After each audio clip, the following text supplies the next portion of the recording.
By the early 3rd millennium BCE, the region that would later be known as Thrace was already home to complex and interconnected societies. Stretching across modern Bulgaria, northeastern Greece, and southern Romania, this landscape of river valleys, forested hills, and coastal plains supported a network of agricultural settlements whose stability allowed the emergence of distinct social hierarchies. Archaeological evidence from sites such as Ezero, Karanovo, and Unitsite indicates that these communities engaged in long-distance trade and early metallurgy, placing the Balkans firmly within the technological horizon of Bronze Age Europe. Excavations at Ezero, near the Maritsa River, reveal fortified tell settlements dating to around 3000 to 2500 BCE. These communities display organized urban layouts with mudbrick architecture, storage facilities, and craft production zones. Radiocarbon data align their chronology with Troy 1 to 2 on the Anatolian coast, suggesting sustained contact across the Aegean. Pottery styles and metal artifacts from Ezero demonstrate hybridization, local ceramic traditions adopting shapes and decorative motifs from Anatolia and the Cyclades. This cross-cultural interaction underscores the Balkans' role as a bridge between Southeastern Europe and the Near East, facilitating the diffusion of both material culture and technological innovation. The Varna necropolis, located near the Black Sea coast and dated to the 5th millennium BCE, provides an even earlier antecedent to Thracian social stratification. Over 300 graves, including several richly furnished burials, contained an unprecedented quantity of gold, more than 6 kilograms in total. Though slightly predating the Bronze Age, this site demonstrates that the mechanisms of prestige display and hierarchical differentiation were well established in the region long before the emergence of classical Thracian society. The wealth concentrated in a small number of graves implies the existence of a proto-aristocratic elite, possibly supported by control over trade routes and metallurgical production. By the Middle Bronze Age, circa 2000 to 1500 BCE, settlement density increased markedly across the interior valleys of Thrace. Archaeologists have documented a network of small hill forts and open villages, many positioned along river corridors such as the Hebros, Maritsa, and Struma. These locations facilitated both communication and defense. The introduction of bronze weaponry, daggers, spearheads, and axes, found at sites like Dubin and Orlitsa suggests not only technological progress but also rising competition among regional polities. Metallurgical workshops discovered near Sredna Gora indicate specialized production and the circulation of standardized tool forms, which points to the early development of craft specialization and regional economies. Interpretively, this phase demonstrates the gradual transformation from communal village life to stratified chiefdoms. The concentration of prestige goods and the fortification of settlements imply centralized authority, likely exercised by warrior chieftains controlling agricultural surplus and metal production. This model parallels developments in contemporary Mycenaean Greece and Troy, although in Thrace the evidence suggests smaller-scale political units bound by kinship and alliance rather than state institutions. The persistence of tumulus burials and localized ceramic styles reinforces the notion of cultural continuity rooted in regional identity, despite growing external influence. The geographic position of Thrace was a decisive factor in this process. Bordered by the Aegean to the south, the Carpathians to the north, and the Black Sea to the east, it occupied a liminal zone connecting the Danubian Plain, Anatolia, and the Mediterranean. This topography created both opportunity and constraint. Fertile valleys encouraged agricultural surplus, while rugged mountains fostered isolation and tribal fragmentation. Consequently, the region developed as a mosaic of interdependent communities rather than a unified polity. The strategic control of passes such as the Shipka and Rhodope corridors would later become central to the rise of Thracian kingdoms, but their importance was already apparent in the Bronze Age. Material culture from this era reveals not only economic sophistication but also symbolic expression. Decorative metalwork, bone ornaments, and early figurines from Tel Unitsite and Hotnitsa display motifs associated with fertility and solar imagery. While direct links to later Thracian religion remain speculative, these artifacts indicate the endurance of agrarian cults centered on life, death, and renewal. Archaeologists note the repetition of spiral and meander patterns in ceramic decoration, designs that persist into the Iron Age and suggest continuity in aesthetic and ritual symbolism. The endurance of these motifs across millennia offers one of the clearest through lines from the prehistoric Balkans to the historic Thracians. From an analytical perspective, the Bronze Age foundations of Thrace represent a confluence of three developmental forces: technological adaptation, environmental exploitation, and cultural interaction. The region's early mastery of metallurgy provided economic leverage, its fertile geography sustained population growth, and its proximity to Anatolia and the Aegean accelerated cultural hybridization. Together, these elements produced a dynamic environment conducive to the formation of complex societies. The archaeological record reveals gradual integration rather than abrupt transformation, a pattern consistent with endogenous cultural evolution rather than foreign colonization. Records from neighboring civilizations are sparse, yet references in later Greek sources to the peoples beyond the Haemus Mountains as rich in gold and fierce in battle likely echo much older perceptions. The abundance of mineral resources in the Balkan highlands supports this view.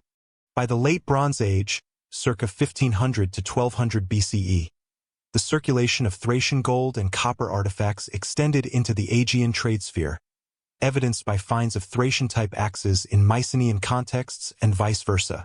Such exchanges underline the permeability of boundaries in this period and the extent to which Thrace was integrated into wider economic systems.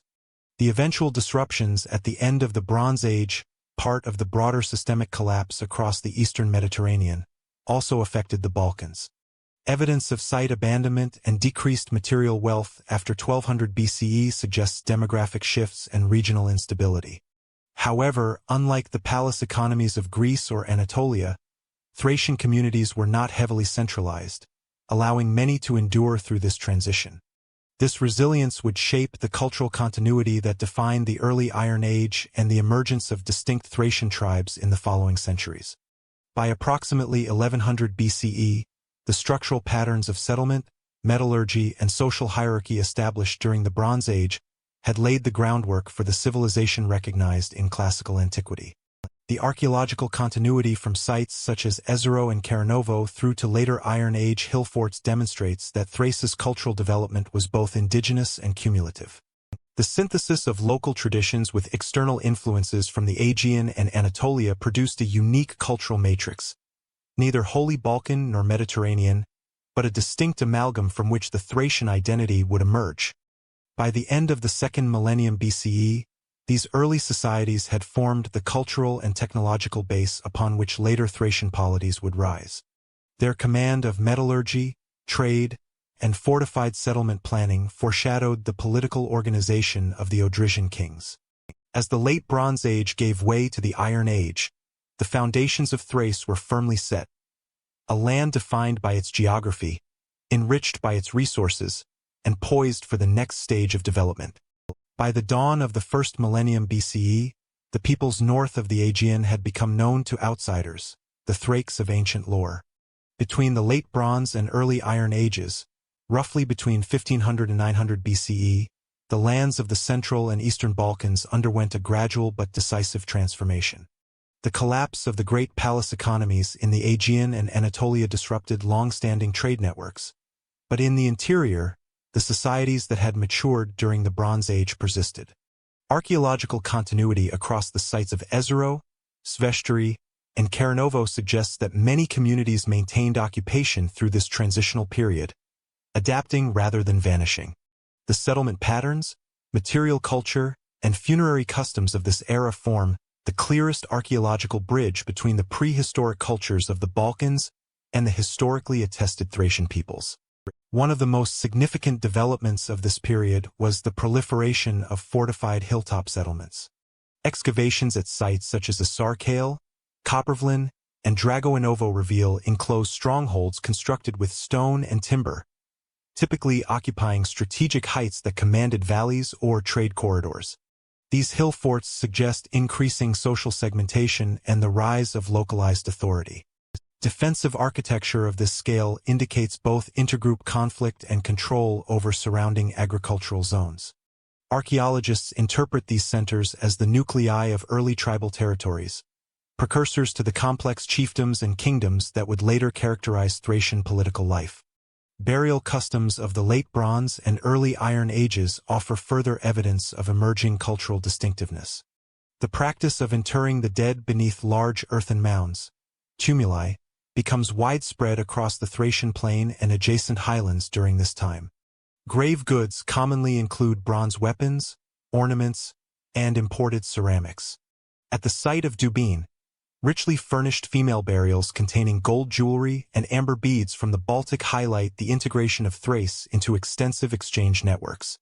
The persistence and later elaboration of tumulus burials into monumental royal tombs in the first millennium BCE underscore their importance as enduring symbols of lineage and status within Thracian society. Material culture from this transition phase also demonstrates both continuity and innovation. Pottery assemblages retain certain Bronze Age forms, but begin to adopt new decorative techniques such as incised geometric motifs and corded patterns. These stylistic changes are observed across multiple sites, suggesting not isolated experimentation but a region-wide cultural shift. Bronze fibulae, socketed axes, and leaf-shaped swords become characteristic of the period, marking technological progression and standardized metalwork. Such developments align Thrace with broader European trends during the early Iron Age while maintaining distinctive local features, a balance of adaptation and persistence that typifies Thracian cultural evolution. From a linguistic and ethnographic standpoint, the emergence of the Thracians as a distinct Indo-European-speaking population is usually placed within this chronological window. Comparative linguistics identifies Thracian as part of the southeastern branch of the Indo-European family, possibly sharing an ancestral relationship with Dacian. Although the language is only fragmentarily preserved through personal names, toponyms, and glosses in Greek sources, these traces reveal a coherent linguistic zone spanning from the Aegean to the lower Danube. This distribution corresponds closely to the archaeological record of the Late Bronze and Early Iron Age cultures of the Balkans, lending weight to the argument that the Thracians were a long-established indigenous population rather than intrusive migrants. Genetic and bioarchaeological studies of skeletal remains from early Iron Age burials in Bulgaria and Romania further reinforce this picture of continuity. Analyses of isotopic signatures indicate a largely local population with limited large-scale replacement, supporting the hypothesis that the emergence of Thracian identity was cultural rather than demographic. This continuity distinguishes Thrace from the more migratory dynamics seen in Central Europe during the same period, where movements of Urnfield and Hallstatt groups reshaped cultural landscapes. In Thrace, evolution proceeded through adaptation within stable communities. The increasing differentiation between Thracians, Illyrians to the west, and early Greeks to the south reflects divergent trajectories rooted in geography and exchange. While the Illyrians developed along the Adriatic maritime axis and the Greeks organized around city-states and trade by sea, the Thracians remained oriented inland, linked by riverine and overland networks. This environmental orientation produced societies that were agrarian yet connected to long-distance trade, especially in metals and livestock. The archaeological record demonstrates that the Thracians maintained regular contact with Aegean cultures, yet retained distinct material traditions and social structures. An interpretive insight arising from this evidence concerns the balance between isolation and interaction. The Thracians occupied a liminal zone between continental and Mediterranean civilizations. Their cultural distinctiveness did not arise from seclusion but from selective integration, adopting external technologies and symbols while maintaining indigenous social frameworks. This process of controlled assimilation would become a defining feature of Thracian history, enabling them to engage with successive powers, Greek, Persian, and Roman, without entirely losing their identity. By the 11th century BCE, settlement hierarchies had become more pronounced.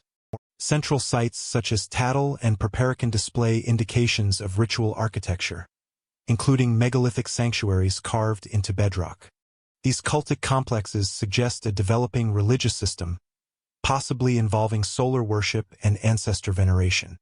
Later Greek accounts referring to Thracian oracles and ecstatic rites may have preserved distant echoes of these early practices.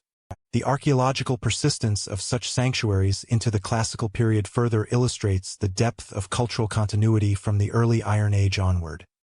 By the 9th century BCE, external observers had begun to identify the populations north of the Aegean as a coherent group. The earliest literary references in Homeric epic mention Thraces and associated tribes such as the Caecones and Edens, portraying them as wealthy in horses and formidable in war. While mythological in tone, these references confirm that the concept of a Thracian ethnos was established in Greek perception by this time. It represents the earliest textual acknowledgement of a people whose archaeological roots stretched back more than a millennium. Analytically, the Late Bronze to Early Iron Age transition marks the crystallization of Thracian identity through four interlocking developments: the consolidation of hill-fort societies, the institutionalization of tumulus burials, the standardization of metalwork, and the persistence of regional cultural continuity.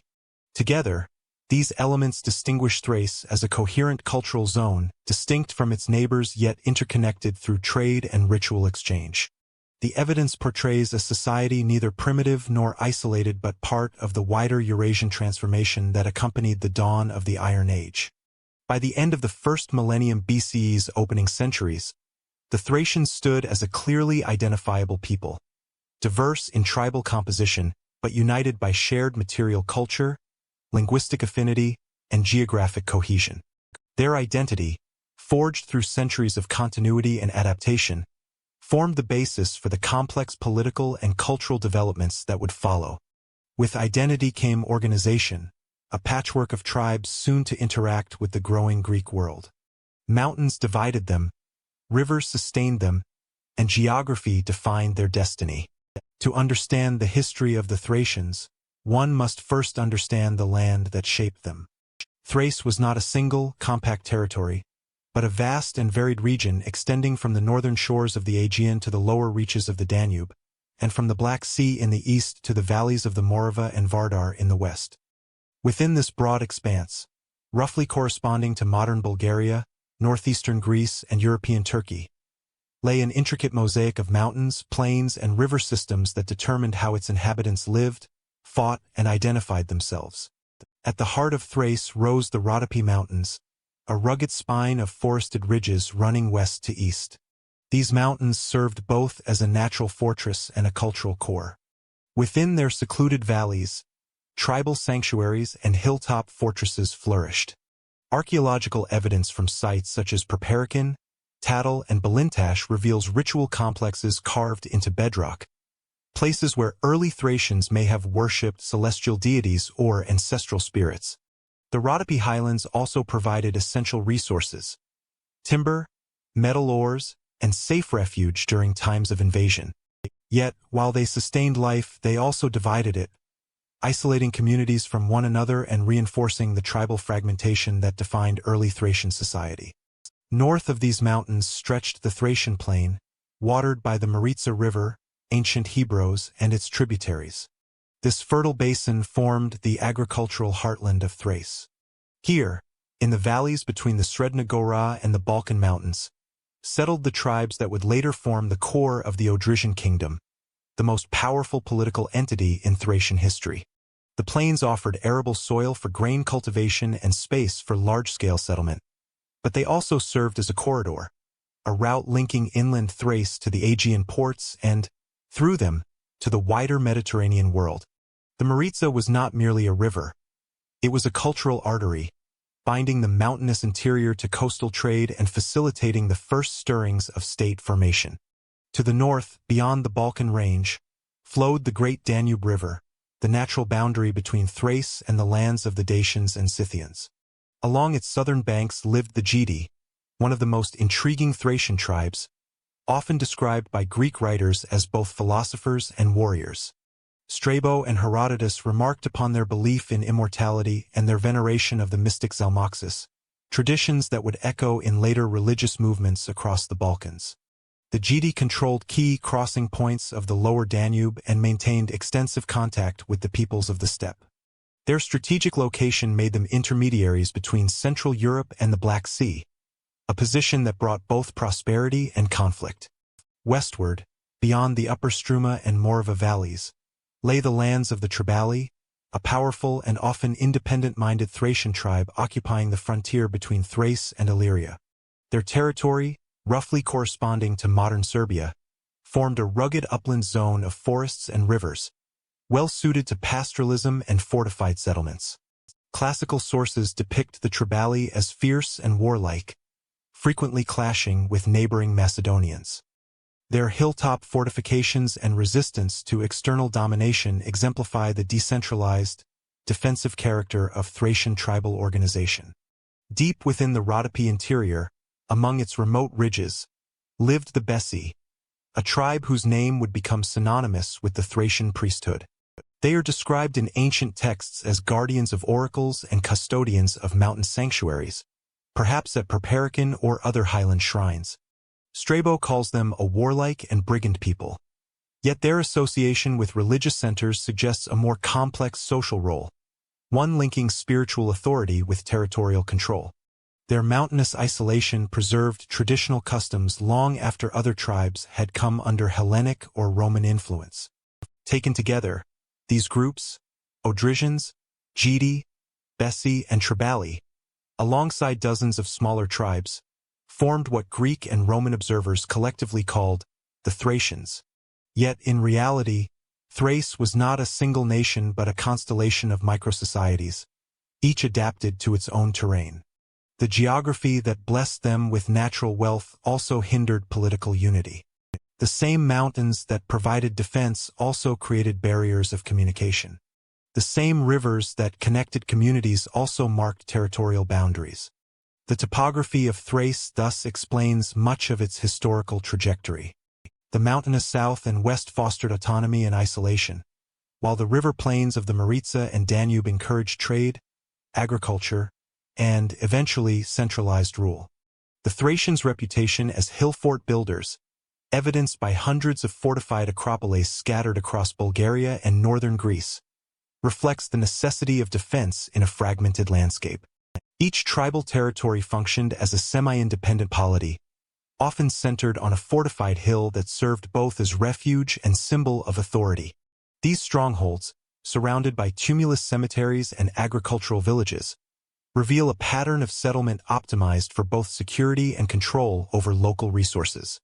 In such a landscape, political fragmentation was not a weakness but a natural outcome of geography. Alliances formed and dissolved along river valleys or mountain passes rather than along ethnic lines. Archaeological survey data show overlapping spheres of material culture, pottery styles, metalwork, and burial customs that blend gradually across regions, reflecting cultural fluidity rather than fixed borders. Thracian identity, while broadly shared, expressed itself through local variation shaped by terrain.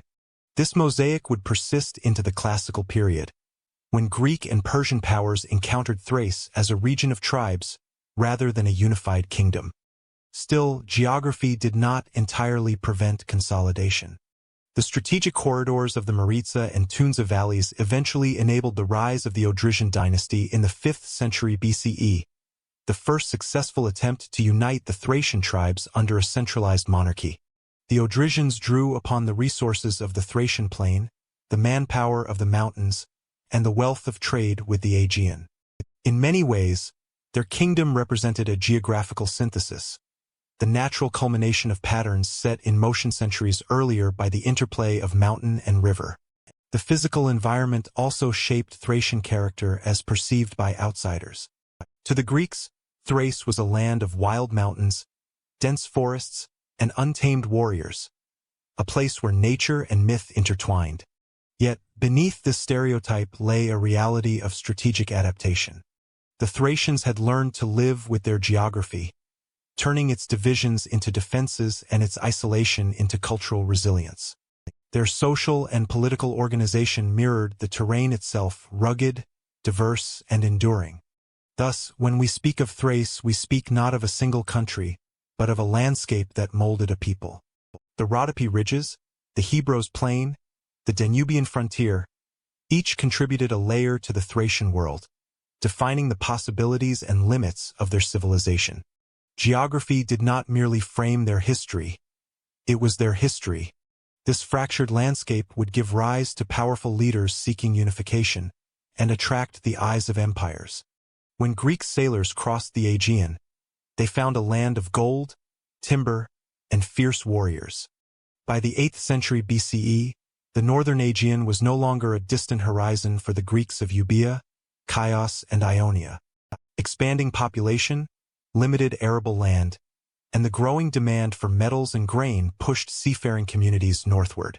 Their ships reached the Thracian coasts, a region of forested promontories, river mouths, and natural harbors facing the islands of Thasos, Samothrace, and Lemnos. To the Greeks, these shores were the threshold to an unknown, resource-rich hinterland, inhabited by numerous tribes collectively described as Thraces. To the Thracians, these arrivals were the first emissaries of a Mediterranean economy that would reshape their world. The process began with exchange, not conquest. Greek sailors established seasonal trading posts, emporia, at accessible points along the coast, often near river mouths where Thracian goods could be brought down from the interior. Archaeological evidence indicates early contact zones at sites such as Pastiros, Agathopolis, and Apollonia Pontica. Imported pottery fragments, particularly Corinthian and East Greek wares dated to the late 8th and early 7th centuries BCE, attest to sustained contact and reciprocal trade. The earliest exchanges centered on practical necessities.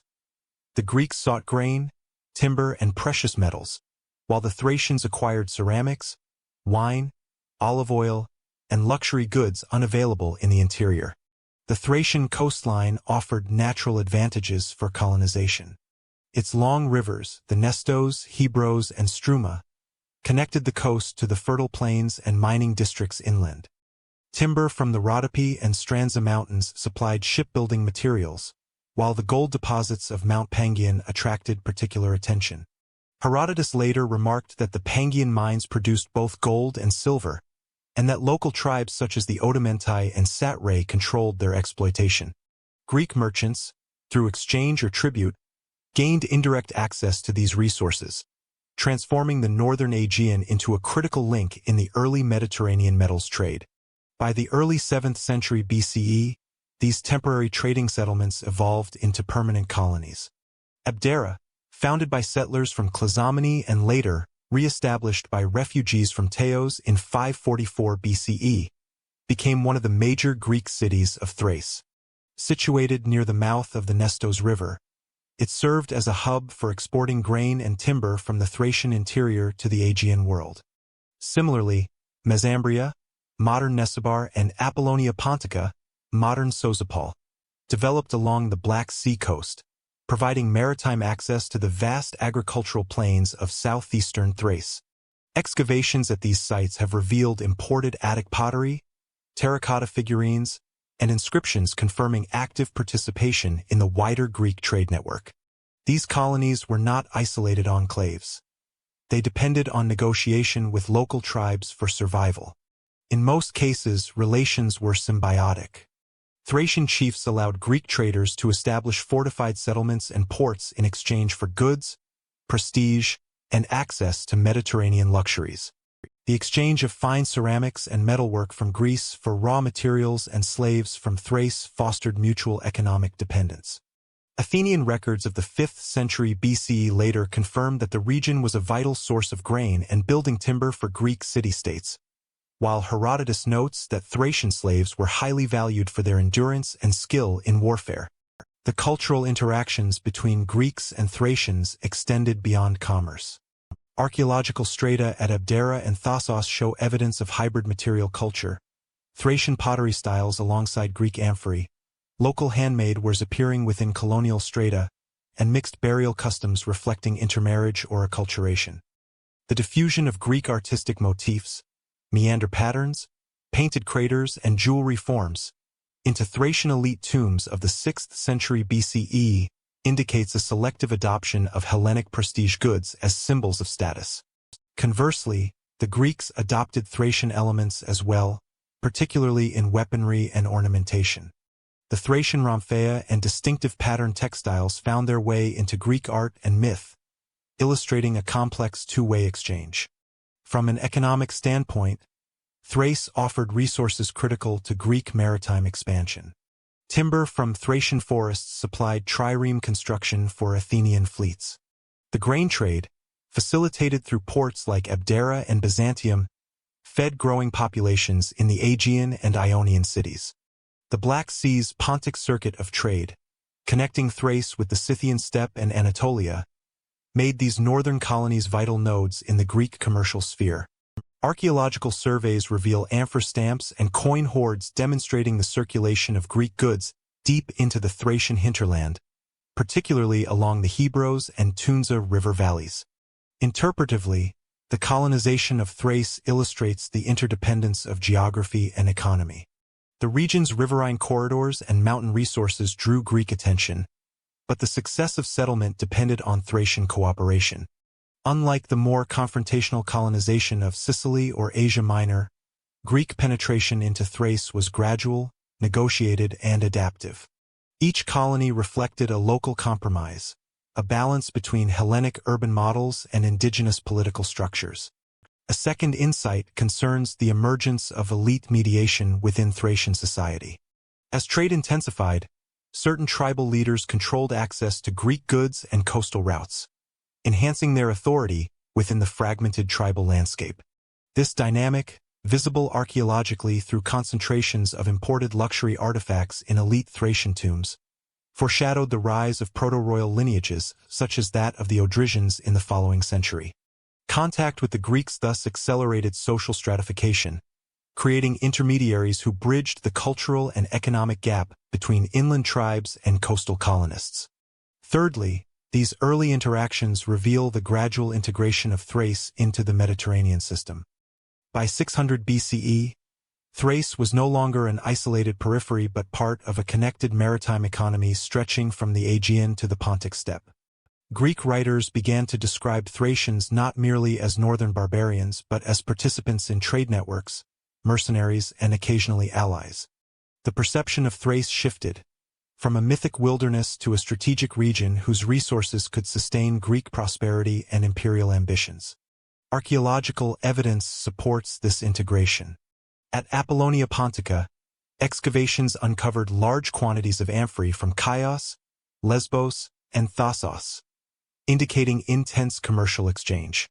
Coinage bearing both Greek and local symbols suggests shared economic institutions or at least transactional familiarity. Inland, finds at Southopolis and Pistyros reveal imported ceramics and Greek inscriptions referencing trade privileges granted by Thracian rulers, showing formalized agreements between Greek merchants and indigenous authorities. By the end of the 6th century BCE, the Thracian coast had transformed from a sparsely populated frontier into a chain of prosperous Greek colonies. These cities not only supplied the Mediterranean with raw materials, but also served as conduits for ideas, language, and art. Greek colonization did not erase Thracian identity. Rather, it layered a new economic and cultural dimension upon it. The Thracian tribes remained dominant in the interior, but their coastlines now spoke the language of the Aegean. These encounters transformed Thrace from isolation to a frontier of Mediterranean commerce. Across the Aegean, the rhythms of Greek commerce and art reached Thracian shores, reshaping symbols, religious practices, and social hierarchies. By the late 7th and 6th centuries BCE, sustained trade and settlement along the Thracian coast had produced profound cultural interactions between Greek colonists and indigenous populations. Archaeological evidence indicates that Greek material culture penetrated the interior, influencing elite Thracian communities in ways that went beyond simple commercial exchange. Imported ceramics, luxury items, and inscriptions appear increasingly within burial contexts, demonstrating both access and appropriation by native elites. At the same time, Thracian religious and artistic traditions absorbed Hellenic forms while retaining distinctive local elements, creating a hybrid cultural landscape that would characterize the classical period. Pottery provides a clear marker of cultural adoption. Excavations at coastal and inland sites, including Southopolis, Pistyros, and Abdera, reveal Thracian tombs containing Corinthian and Attic black figure vessels. These items, often used in ritual feasting or funerary offerings, suggest more than utilitarian trade. They functioned as status symbols, signaling alignment with Mediterranean prestige culture. The selective adoption of these objects also reflects the agency of Thracian elites, who integrated imported motifs into indigenous practices rather than fully emulating Greek patterns. For instance, geometric and animal motifs in local ceramic forms were sometimes combined with Greek iconography, resulting in a hybrid aesthetic that conveyed both familiarity and distinction. Religious exchange followed a similarly syncretic pattern. Thracian and Greek deities began to merge in ways that reflected both ritual practice and political symbolism. The cult of Dionysus, originating in the Greek world, found resonance among Thracian communities familiar with ecstatic and orgiastic rites, often associated with fertility and wine. Greek writers also document the identification of the Thracian deity Sabazios with Dionysus, a fusion reflecting shared symbolic frameworks of vitality, death, and rebirth.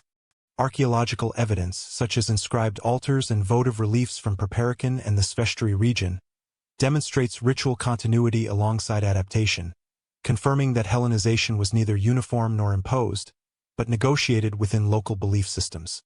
The integration of Greek language and literacy further illustrates cultural permeability.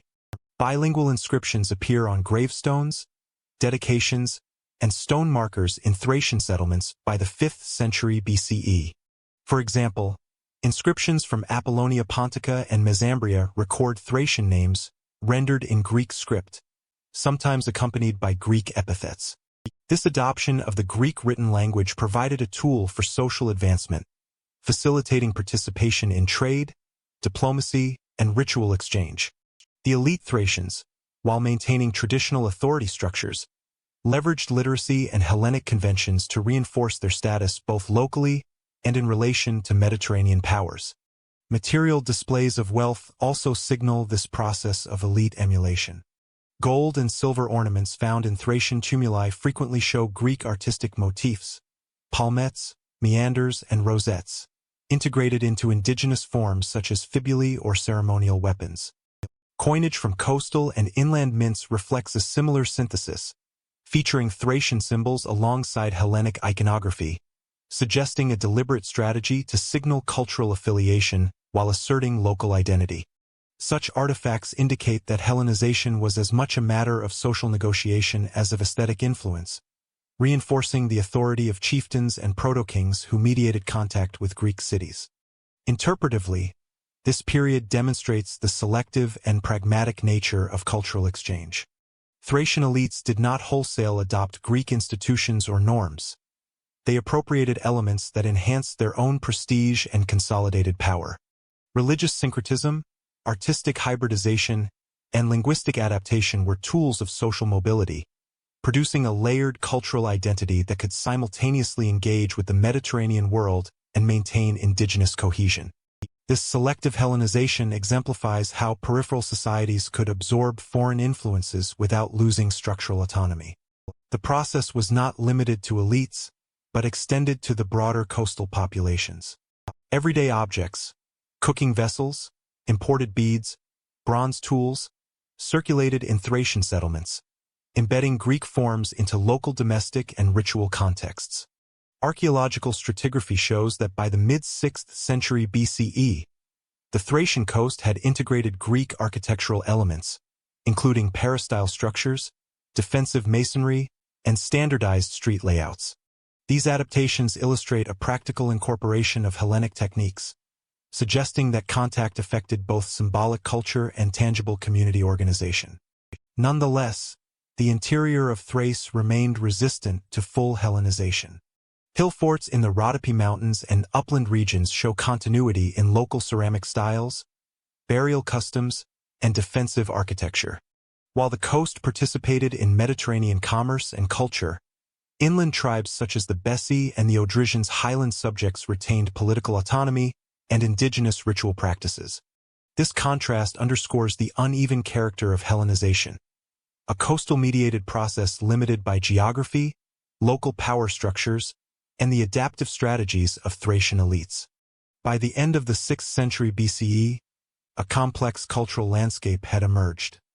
Coastal Thrace exhibited hybridized material culture, syncretic religious practices, and bilingual literacy, signaling active participation in Mediterranean exchange networks. At the same time, the interior preserved traditional forms of tribal governance, defensive architecture, and ritual, ensuring that Thracian identity remained resilient. The duality of Hellenic influence and indigenous continuity would define Thracian society for centuries, providing a framework within which political unification and external engagement could later occur. But while coastal Thrace grew wealthy through trade, the interior remained fiercely independent. Out of fragmented tribes, a kingdom was born, the Odrysians, the first Thracian state. By the early 5th century BCE, the Thracian landscape of dispersed tribes and fortified hilltop settlements began to consolidate under a single political authority. This process culminated in the emergence of the Odrysian kingdom, founded by King Thrace I around 480 BCE. The Odrysians achieved what centuries of tribal fragmentation had prevented: a centralized polity capable of mobilizing resources, commanding military forces, and negotiating with external powers, including the Persian Empire and the growing Greek city-states along the coast. Archaeological and textual evidence indicates that this unification was gradual, shaped by both internal leadership and external pressures. The context for Odrysian consolidation was the Persian expansion into the Balkans during the early 5th century BCE. Herodotus recounts that Persian campaigns under Darius I and Xerxes I reached Thrace, compelling local tribes either to submit as tributaries or to form alliances to resist the invaders.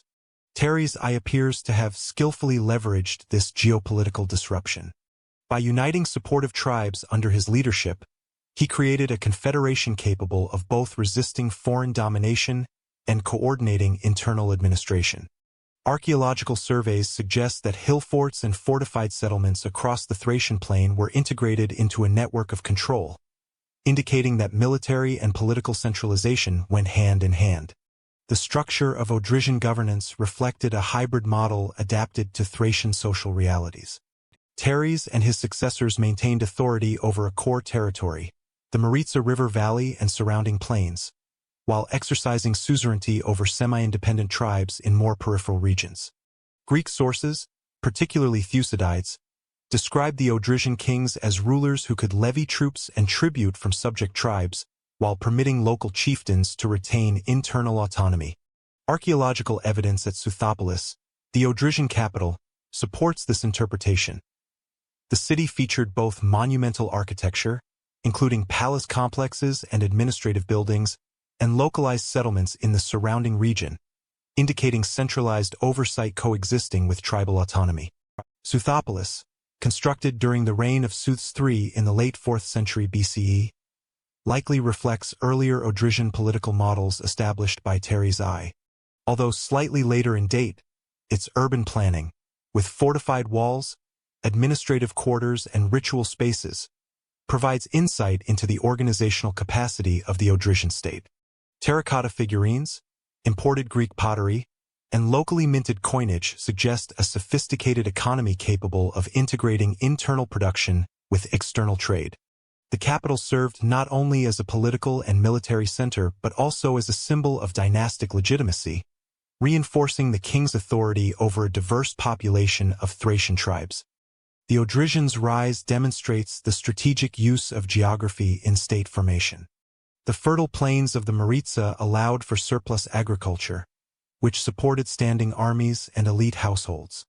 Rivers and lowland corridors facilitated communication and trade, linking coastal Greek cities to the interior and enabling the Odrysians to benefit from Mediterranean commerce without ceding control to foreign powers. Meanwhile, the surrounding mountains provided natural defense, enabling the Odrysian kings to maintain authority despite the persistence of semi-autonomous tribes on the periphery. Socially, the Odrysian unification reinforced existing hierarchies while creating new elite structures. Leaders who allied with Thrace gained prestige and access to wealth derived from tribute, trade, and control over mineral resources, particularly the gold of Mount Pangaean. Thracian warriors, equipped with both traditional weapons and Greek-imported arms, formed a disciplined military capable of both defense and regional projection. Archaeological finds of elaborate tumulus tombs, richly furnished with jewelry, imported pottery, and ceremonial objects indicate that elite culture combined traditional Thracian symbols with Mediterranean influences, reflecting a conscious effort to integrate local and external markers of authority. Interpretively, the emergence of the Odrysian kingdom illustrates how external pressure and internal opportunity combined to produce political centralization.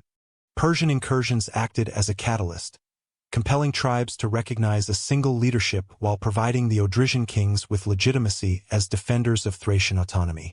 At the same time, control over trade routes, resources, and tribute reinforced royal authority, establishing a durable system that could endure for over 2 centuries. This dynamic demonstrates that state formation in Thrace was not imposed from outside but arose organically from the interplay of geography, economy, and leadership. The Odrysian kingdom's political and military consolidation had immediate regional consequences.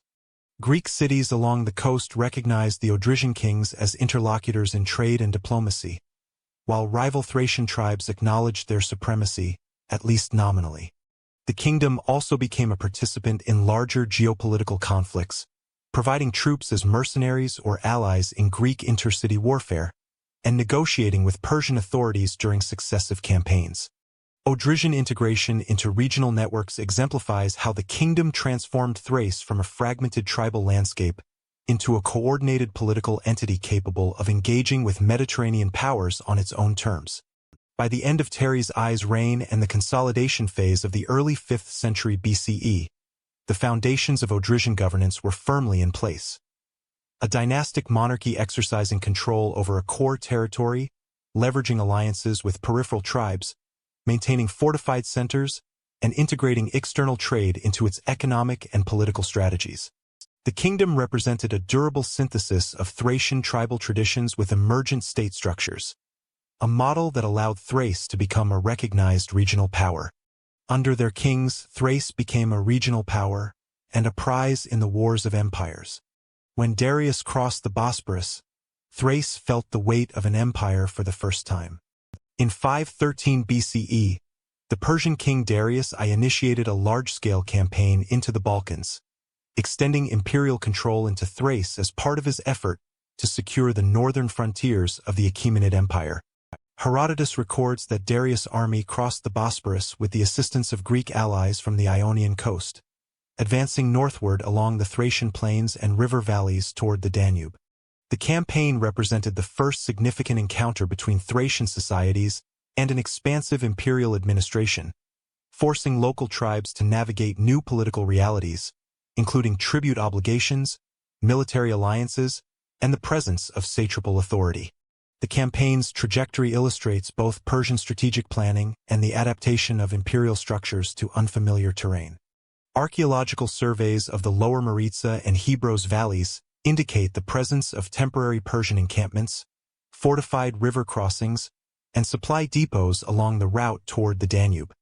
Herodotus describes the subjugation of multiple Thracian tribes, including the Geti, Triballi, and Odrysians, though many of these interactions were negotiated rather than uniformly violent.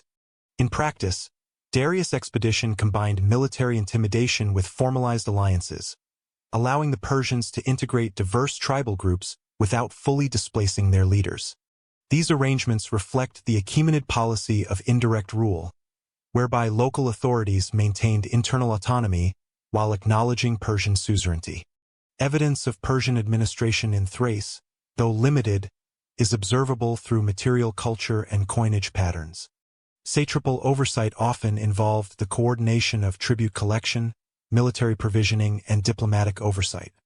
Finds of Achaemenid-style weights and standardized metal objects in the lower Danube and Thracian plains suggest that local economies were incorporated into broader imperial networks. This integration facilitated the flow of gold, timber, and other resources toward the Black Sea, while providing Thracian elites with opportunities to gain wealth and legitimacy by cooperating with Persian administrators. The dual role of coercion and negotiation enabled the empire to project authority over a region that remained politically fragmented and geographically challenging. Strategic alliances with Thracian tribes were central to Darius' success. The Odrysians, under early dynastic leadership, appear to have submitted as allies, providing troops and logistical support in exchange for recognition of their territorial control. Similarly, the Gedi and Tribali negotiated conditional cooperation, ensuring that local power structures remained intact even as they contributed to Persian objectives. This pattern of engagement exemplifies the Achaemenid approach in peripheral territories. Rather than replacing indigenous rulers, the empire absorbed them into a hierarchical system of tribute and loyalty. Archaeological indicators, such as fortified hilltop settlements continuing to function under Persian oversight, corroborate the coexistence of imperial supervision and tribal autonomy. From a military perspective, the campaign demonstrates the logistical sophistication of the Persian army.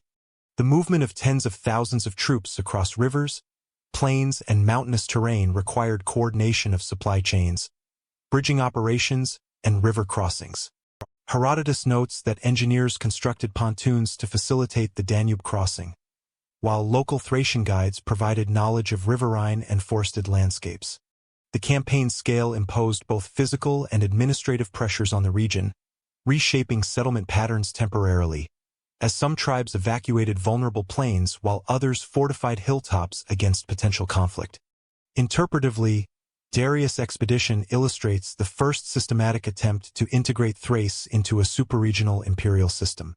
Thracian tribes were exposed to organized bureaucratic practices, standardized tribute systems, and foreign military logistics. This contact provided a model for local elites to emulate in subsequent centuries, influencing Odrysian state formation and later Thracian interactions with Greek and Macedonian powers. The Persian presence also introduced Thrace into a broader geopolitical context, linking its resources, trade routes, and martial manpower to the Mediterranean and Pontic spheres. Religious and cultural influence from Persia, though less archaeologically visible than economic and military structures, likely accompanied these campaigns. Greek sources describe Thracians serving in Persian auxiliary forces, and the appearance of imported metalwork and weapon types indicates the circulation of Achaemenid material culture. While Thracian religious practices persisted, selective adoption of Persian luxury items and administrative methods may have enhanced the prestige of cooperating elites. This illustrates how imperial contact could shape both political authority and elite identity without erasing local traditions. By the conclusion of the 513 BCE campaign, Thrace was incorporated into the Persian sphere of influence, albeit loosely.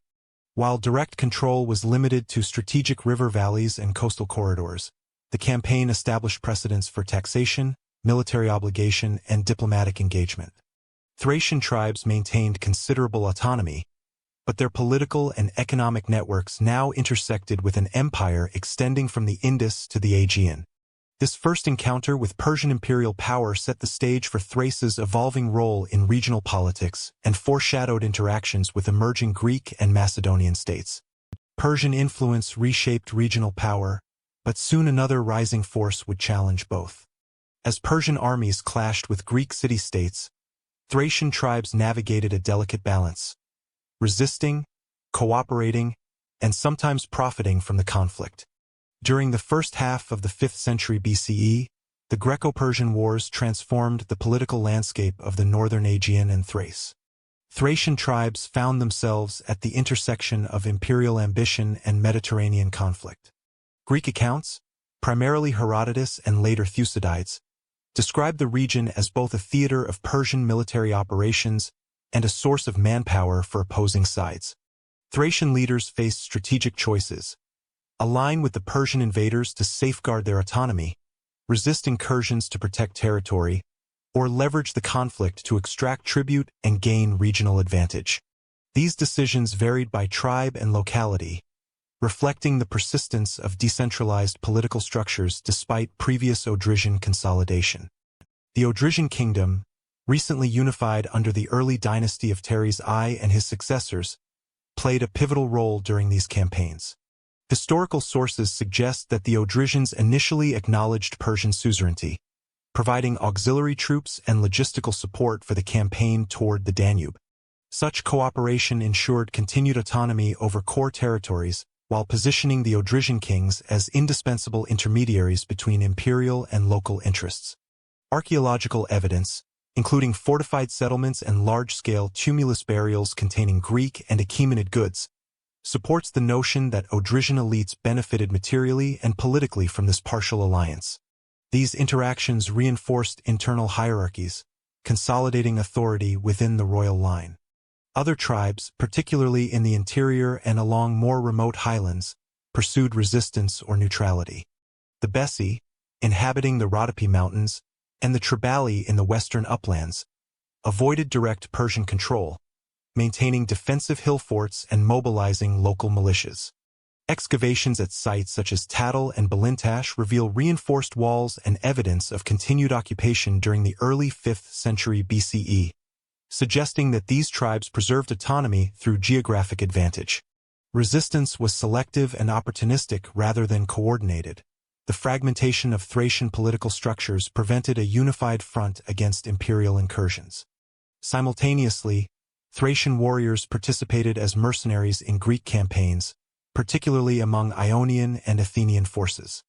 Herodotus records that Thracians were prized for their mobility, knowledge of terrain, and martial skill, often serving as cavalry, light infantry, or specialized archers.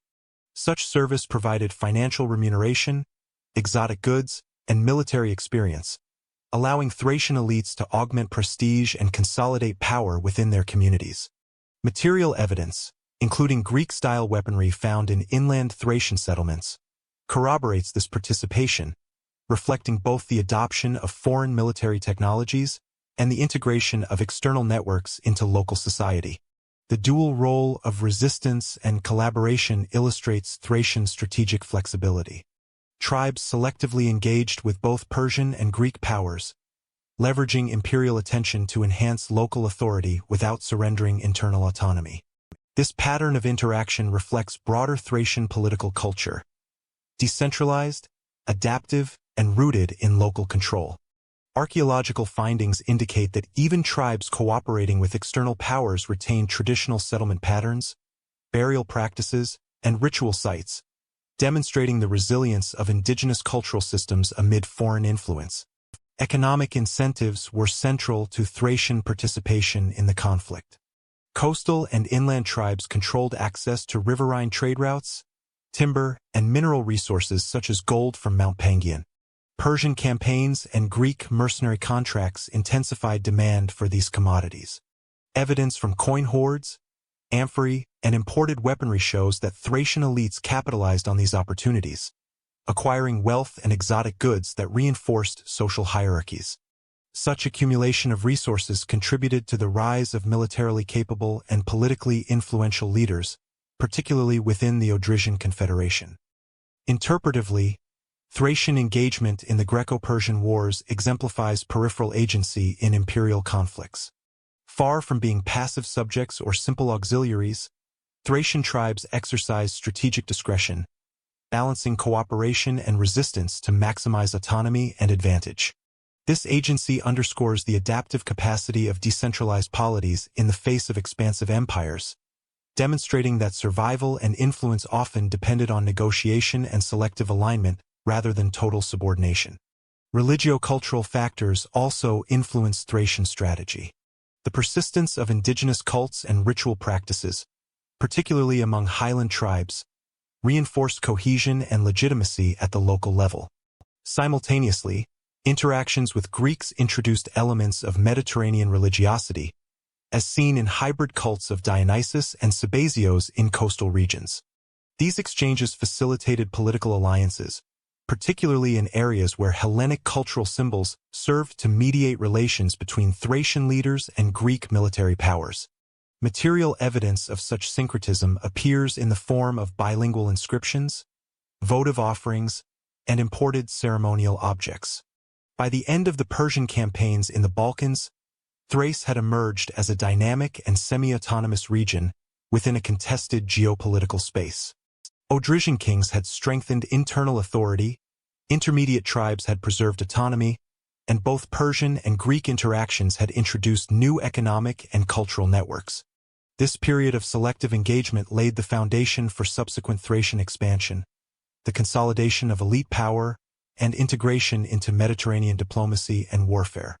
While Persian influence waned in the latter half of the 5th century BCE, the precedents established during these campaigns would continue to shape Thracian strategy, elite identity, and regional interactions for decades. As Persia waned, Greek influence deepened, and Thracian kings seized the moment. For a brief century, Thrace stood as a kingdom between worlds, balancing Greece, Persia, and Macedon. Following the decline of Persian influence in the northern Aegean, the Odrysian kingdom entered a period of territorial consolidation and external engagement under the leadership of Cytalses, r.c. 431 to 424 BCE, and his successor, Southeastern I. Historical sources, most notably Thucydides, describe Cytalses as an energetic ruler who extended Odrysian influence across the Thracian plain, the Rhodope Mountains, and into strategic borderlands adjacent to Macedon. His reign represents the first systematic projection of Odrysian power beyond the traditional tribal core, combining military expeditions, diplomacy, and alliance-building to establish Thrace as a recognized regional power. Cytalses' campaigns illustrate the integration of geopolitical strategy with domestic consolidation. According to Thucydides, Cytalses raised an army of 150,000 men drawn from multiple tribes, an unprecedented mobilization in Thrace. Archaeological evidence of large fortified settlements and tumulus cemeteries along the Maritsa and Hebros rivers corroborates the existence of organized logistics capable of sustaining extended military operations. These campaigns extended Odrysian authority into northern Thrace and adjacent Macedonian territories, imposing tribute and securing control over vital trade routes. By combining military force with negotiated submission, Cytalses reinforced the hierarchical structure of the Odrysian Confederation while maintaining nominal autonomy for peripheral tribes. Diplomacy played a complementary role to military expansion. The Odrysian kings cultivated relations with Athens, which required reliable allies to counterbalance Persian residual influence and to secure grain imports from Thrace. In 429 BCE, Cytalses entered into a formal alliance with Athens, providing troops and securing support against mutual threats. Epigraphic evidence, including tribute lists and dedications, confirms that Odrysian rulers engaged in structured diplomatic correspondence with Greek city-states, employing both negotiation and displays of military capacity to enhance their international standing. These interactions also facilitated the exchange of cultural and material goods, including Greek weaponry, ceramics, and coinage, which became integrated into Odrysian elite culture. Southeastern I continued and expanded the policy of territorial consolidation, focusing particularly on the integration of coastal tribes and control over key trade arteries. Inscriptions from inland settlements, as well as archaeological findings at fortified hilltops, suggest that Southeastern implemented administrative measures to secure tribute, regulate resource extraction, and coordinate military obligations among allied tribes. His reign further institutionalized the Odrysian monarchy as a central authority capable of mediating intertribal disputes, enforcing law, and projecting power into Macedon and other neighboring regions.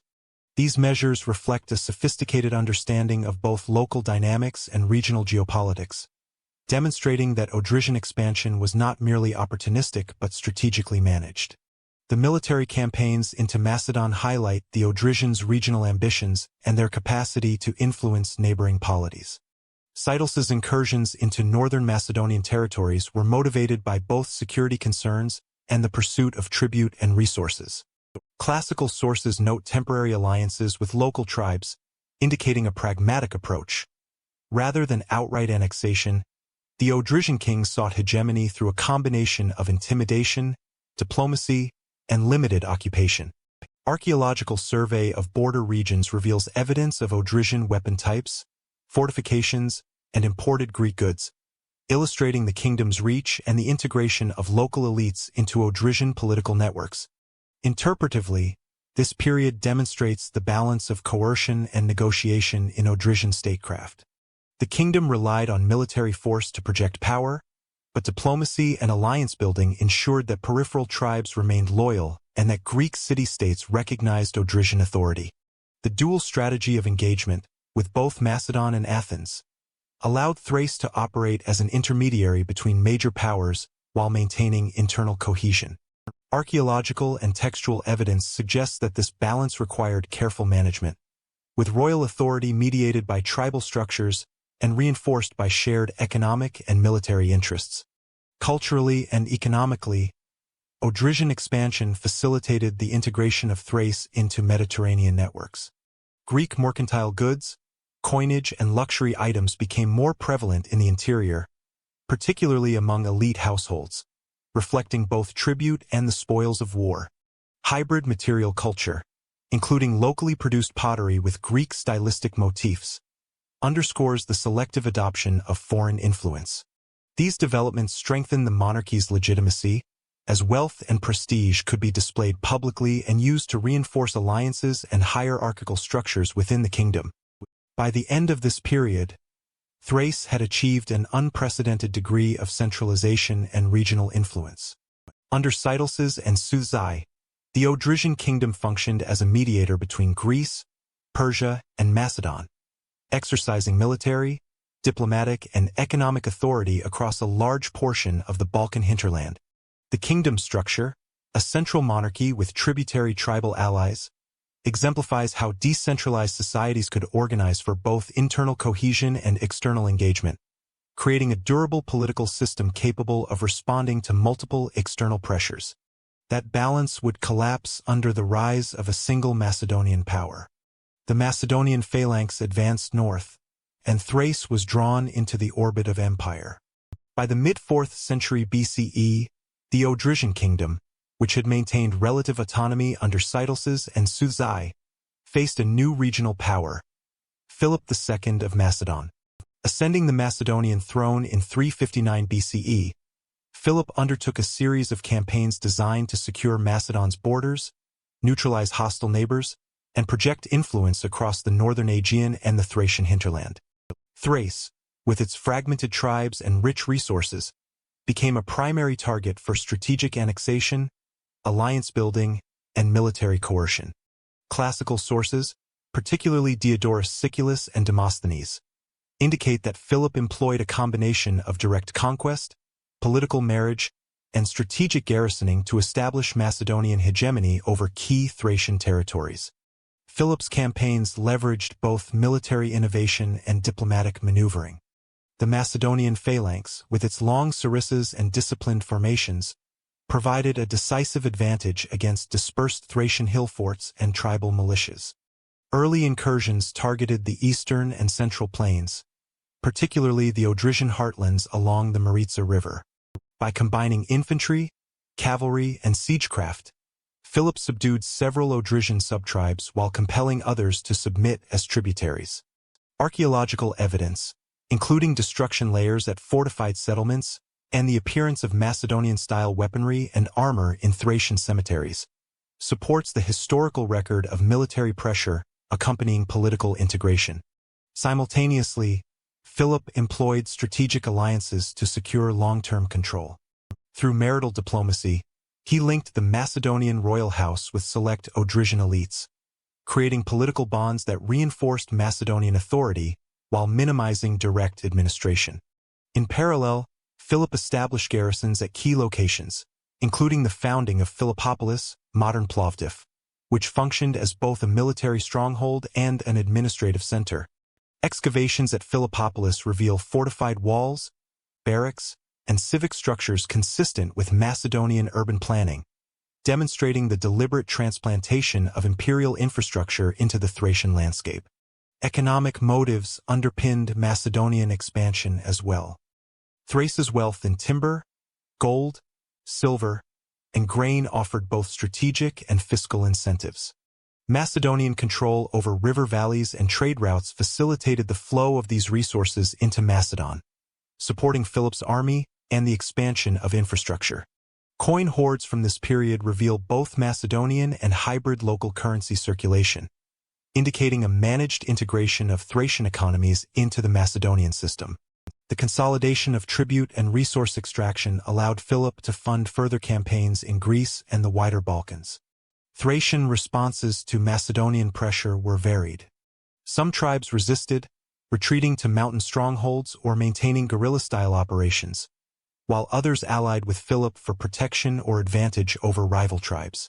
The Odrysian monarchy itself experienced a decline in autonomy, with some rulers forced into subordinate status while others were incorporated into the Macedonian administrative hierarchy.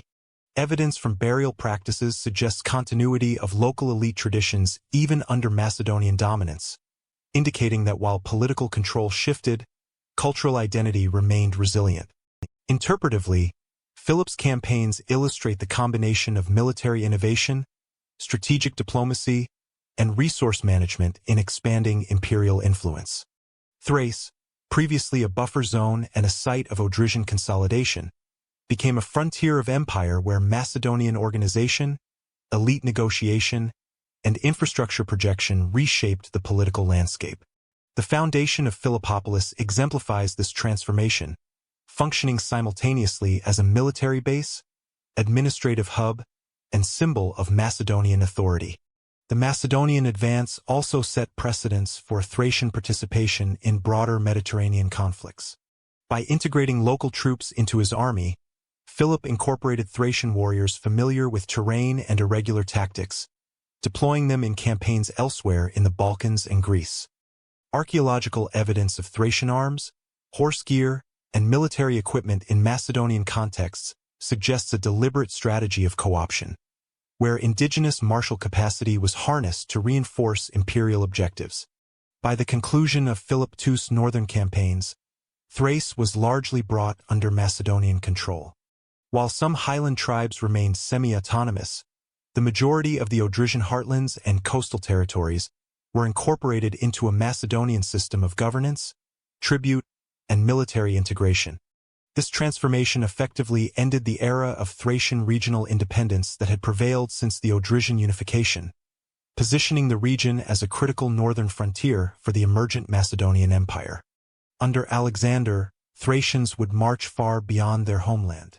As Alexander's armies pushed eastward, Thracians marched far beyond their homeland, as allies, mercenaries, and colonists. During the campaigns of Alexander the Great, 336 to 323 BCE, Thracian warriors played a significant, albeit subordinate, role in the Macedonian war machine. Classical sources, including Arrian and Curtius Rufus, note that Alexander drew extensively on the manpower and expertise of Thracian tribes, particularly those from the Odrysian heartlands and adjacent highlands. Thracians served both as cavalry and infantry, valued for their familiarity with rugged terrain, light armament tactics, and horsemanship. Their participation demonstrates how Macedonian hegemony integrated peripheral peoples into imperial military structures while providing Thracian elites with opportunities for prestige, wealth, and mobility. Odrysian kings and allied tribal leaders contributed contingents voluntarily or under obligation, reflecting the structured incorporation of local elites into Macedonian campaigns. Thracian cavalry units, often lightly armed with spears, javelins, and composite bows, complemented the Macedonian phalanx by providing mobility, reconnaissance, and skirmishing capabilities. Evidence from inscriptions and funerary reliefs indicates that some Thracian nobles accompanied Alexander as bodyguards or officers, suggesting a degree of social integration and recognition within the Macedonian hierarchy. This participation also allowed Thracian elites to reinforce domestic authority upon returning from campaigns with spoils, martial experience, and prestige. Thracian infantry supplemented Macedonian forces in sieges and territorial occupation. Their familiarity with riverine and mountainous environments proved useful during the conquest of Persian satrapies in Thrace, Thracian-adjacent Macedonian territories, and Asia Minor. Archaeological findings, such as Thracian-style weaponry discovered at sites associated with Alexander's campaigns, support literary accounts of their deployment. These artifacts include short swords, round shields, and curved javelins, illustrating both the retention of indigenous martial traditions and adaptation to Macedonian strategic frameworks. Economic and material incentives reinforced Thracian participation. Mercenary service provided access to plunder, wages, and trade networks associated with the Macedonian army. Some Thracians were granted land or positions within newly founded colonies, enabling long-term investment in the Macedonian imperial system. Settlements along the northern Aegean and in Asia Minor show evidence of Thracian presence during and after the campaigns, suggesting both temporary military occupation and semi-permanent resettlement. These movements contributed to the diffusion of Thracian material culture beyond the Balkans, including distinctive metalwork, pottery, and ritual objects that blended local and Hellenic forms. Interpretively, Thracian involvement illustrates the dual role of peripheral peoples in imperial expansion, as both auxiliaries and agents of cultural transmission. While operating under Macedonian command, Thracian warriors maintained tribal identity and martial customs, demonstrating continuity even within the larger imperial structure. Simultaneously, their presence in distant campaigns facilitated exposure to Mediterranean and Near Eastern technologies, administrative practices, and cultural forms, creating channels for later integration and adaptation in Thracian society. Political consequences at home were mixed. While the Odrysian monarchy retained nominal authority under Macedonian oversight, local tribes were increasingly autonomous in internal affairs due to Macedon's focus on external conquest. The removal of significant numbers of warriors to eastern campaigns may have weakened centralized control, allowing some highland tribes to assert greater independence. Archaeological evidence indicates continuity of hill fort occupation and burial practices, suggesting that while participation in Alexander's campaigns was significant, it did not fully transform the political landscape of Thrace. Religious and cultural integration accompanied military service. Thracian soldiers were exposed to Hellenic religious practices, administrative forms, and artistic motifs, particularly in cities established or garrisoned by Alexander. Bilingual inscriptions and imported Greek material in Thracian tombs from this period demonstrate that engagement with the Macedonian army facilitated selective Hellenization, primarily among elite households, without displacing indigenous traditions. This pattern reflects a pragmatic approach, wherein Thracian elites balanced participation in an imperial system with the preservation of local authority and cultural identity. By the conclusion of Alexander's Persian expedition, Thrace had become both a contributor to and beneficiary of Macedonian military success. Thracian warriors returned with experience, wealth, and networks extending across the Hellenic and Near Eastern worlds, enhancing elite status and reinforcing Odrysian and allied authority. At the same time, the prolonged absence of troops and Macedonian oversight allowed local factions and peripheral tribes to consolidate power, sowing the seeds for future fragmentation. Yet at home, Thrace fractured once more. New invaders swept through the Balkans, and the old Thracian world reeled. Following the death of Alexander the Great in 323 BCE, Thrace entered a period of political turbulence shaped by the fragmentation of Macedonian authority and the emergence of regional powers. The Odrysian kingdom, which had once balanced between Macedon, Persia, and Greece, now confronted successor kingdoms vying for influence over the northern Aegean and Thracian interior. While Odrysian rulers such as Southeastern Europe maintained local authority and fortified key settlements, the absence of a strong external arbiter left Thracian polities exposed to both internal competition and foreign incursion. Classical sources, including Diodorus Siculus and Polybius, emphasize that this era was marked by shifting alliances, opportunistic expansion, and intermittent warfare among Thracian tribes and neighboring powers. Southeastern Europe, c. 330 to 300 BCE, represents the most prominent Odrysian leader during this period of uncertainty. Archaeological evidence from the fortified city of Scythopolis and surrounding tumuli indicates that he undertook extensive military and administrative measures to consolidate the kingdom. Coinage bearing his name, inscriptions, and monumental tombs attest to the continued centralization of power and the cultivation of royal authority. Southe's reinforced garrisons, controlled key trade routes, and maintained tributary relations with subordinate tribes. His reign demonstrates the persistence of Odrysian political structures even amidst broader regional instability. The Celtic invasions of 279 BCE, however, dramatically altered the balance of power in Thrace and the wider Balkans. Bands of Gallic warriors, often referred to in Greek sources as the Gauls, crossed the Danube and moved southward, threatening both Macedon and Thracian polities. Contemporary accounts describe large-scale devastation, including the sacking of settlements and the displacement of populations. Archaeological layers in northern Thrace reveal destruction and abandonment consistent with these incursions, providing material corroboration for textual accounts.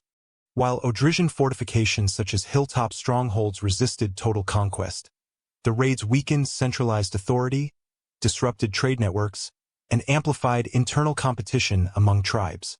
In response, Thracian rulers employed both military and diplomatic strategies. Southeastern III and other Odrysian leaders coordinated defensive actions while negotiating temporary alliances with neighboring tribes and residual Macedonian forces.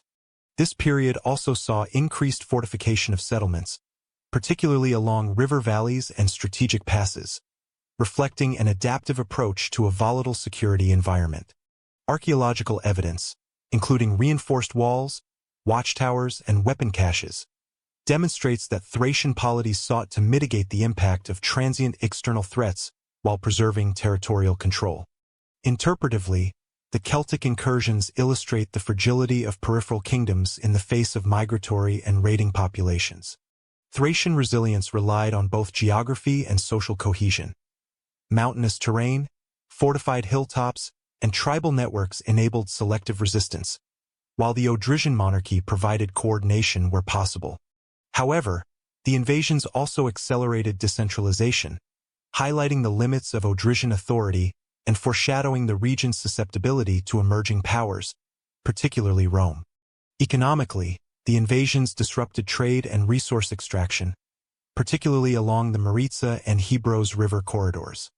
Coastal cities, previously connected to Mediterranean commerce, experienced interruptions in maritime traffic, while inland settlements faced scarcity of tribute and agricultural surplus. Material culture from this period, including abandoned settlements and hoarded valuables, indicates both economic instability and the persistence of elite attempts to safeguard wealth during times of upheaval. Culturally, Thracian societies demonstrated continuity despite these shocks. Traditional burial customs, religious practices, and local artistic styles persisted, even in regions temporarily occupied or threatened by Celtic forces. Artifacts recovered from tumuli and fortified settlements reveal the selective retention of indigenous motifs alongside occasional adoption of imported Greek and Celtic items. This cultural resilience underscores the adaptive strategies of Thracian elites, who balanced continuity with selective engagement with external influences to maintain authority and legitimacy. By the end of the 3rd century BCE, Thrace had emerged from the immediate crisis of the Celtic invasions, but its political landscape was fragmented and precarious. While Southeastern III and other Odrysian dynasts retained localized power, the Odrysian kingdom no longer functioned as a cohesive regional authority. Internal divisions, combined with the destabilizing effects of migratory incursions, created openings for external intervention. The geopolitical vacuum in Thrace would soon attract the attention of Rome, whose strategic interests in the northern Aegean and the Balkans would bring the region into a new era of imperial engagement. Amid chaos, Rome began to watch. Behind the kings and warriors lay a society bound by kinship, ritual, and land. Thracian society was structured around kinship networks, territorial control, and martial authority, reflecting both hierarchical and decentralized features. At the apex of this system stood the royal and warrior aristocracy, most prominently represented by Odrysian kings and their affiliated nobles. These leaders exercised political, military, and religious influence, commanding tribute from subordinate tribes, organizing military levies, and presiding over ritual practices. Archaeological evidence from tumulus burials, such as those at Svestri and Galiamata Kosmaka, reveals elaborate grave goods, weapons, jewelry, and imported luxury items, signifying elite status and the intersection of wealth, power, and ceremonial authority. Beneath the elite, a class of free warriors and landholding families formed the backbone of Odrysian and allied polities. These households managed rural estates, participated in military campaigns, and maintained loyalty to tribal and royal leaders through kinship obligations. Settlements, often clustered around arable plains and river valleys, exhibit evidence of long-term habitation, with domestic structures, storage pits, and agricultural tools indicating organized farming, animal husbandry, and resource management. Herodotus notes that Thracian warriors were highly valued as mercenaries, suggesting that martial skills reinforced both social mobility and political influence within this class. Rural communities functioned through a combination of subsistence agriculture and integration into regional trade networks. Archaeological surveys document cereals, legumes, and vine cultivation, alongside pastoral activity, particularly sheep and cattle herding. The presence of imported Greek pottery and luxury items in rural settlements indicates participation in broader economic systems, though these exchanges were typically mediated by local elites. Such material evidence highlights the coexistence of localized, agrarian lifeways with selective adoption of external goods, demonstrating the adaptability of Thracian social organization. The role of women in Thracian society was multifaceted, encompassing domestic, economic, and ritual responsibilities. In elite contexts, women appear in funerary monuments and inscriptions as significant participants in religious practices, including offerings and ceremonial leadership. Grave goods, including jewelry, ceramics, and textiles, indicate both status and agency within kinship networks. While classical sources provide limited commentary, material culture suggests that women exercised influence through marriage alliances, estate management, and participation in cultic activities, contributing to the cohesion and continuity of both elite and commoner households. Kinship and tribal affiliation underpinned social cohesion. Thracian political units were often organized around extended family groups, which determined land tenure, military obligations, and succession of authority. Even in the context of centralized Odrysian rule, these networks remained critical, ensuring loyalty to regional leaders and facilitating the integration of subordinate tribes. Archaeological evidence, including patterned settlement distributions and shared burial practices, demonstrates that kinship relations shaped both community life and the broader structure of Thracian polities. Interpretively, Thracian society illustrates a balance between hierarchical authority and local autonomy. While kings and nobles commanded resources and military power, ordinary households retained control over land, labor, and local affairs. This dual structure enabled Thracian polities to maintain internal cohesion while adapting to external pressures, whether from Greek colonists, Persian satraps, or Macedonian conquerors. It also facilitated the persistence of traditional customs, religious practices, and martial obligations, even as the kingdom engaged with Mediterranean and Balkan networks. Daily life in Thracian settlements combined ritual, labor, and defense.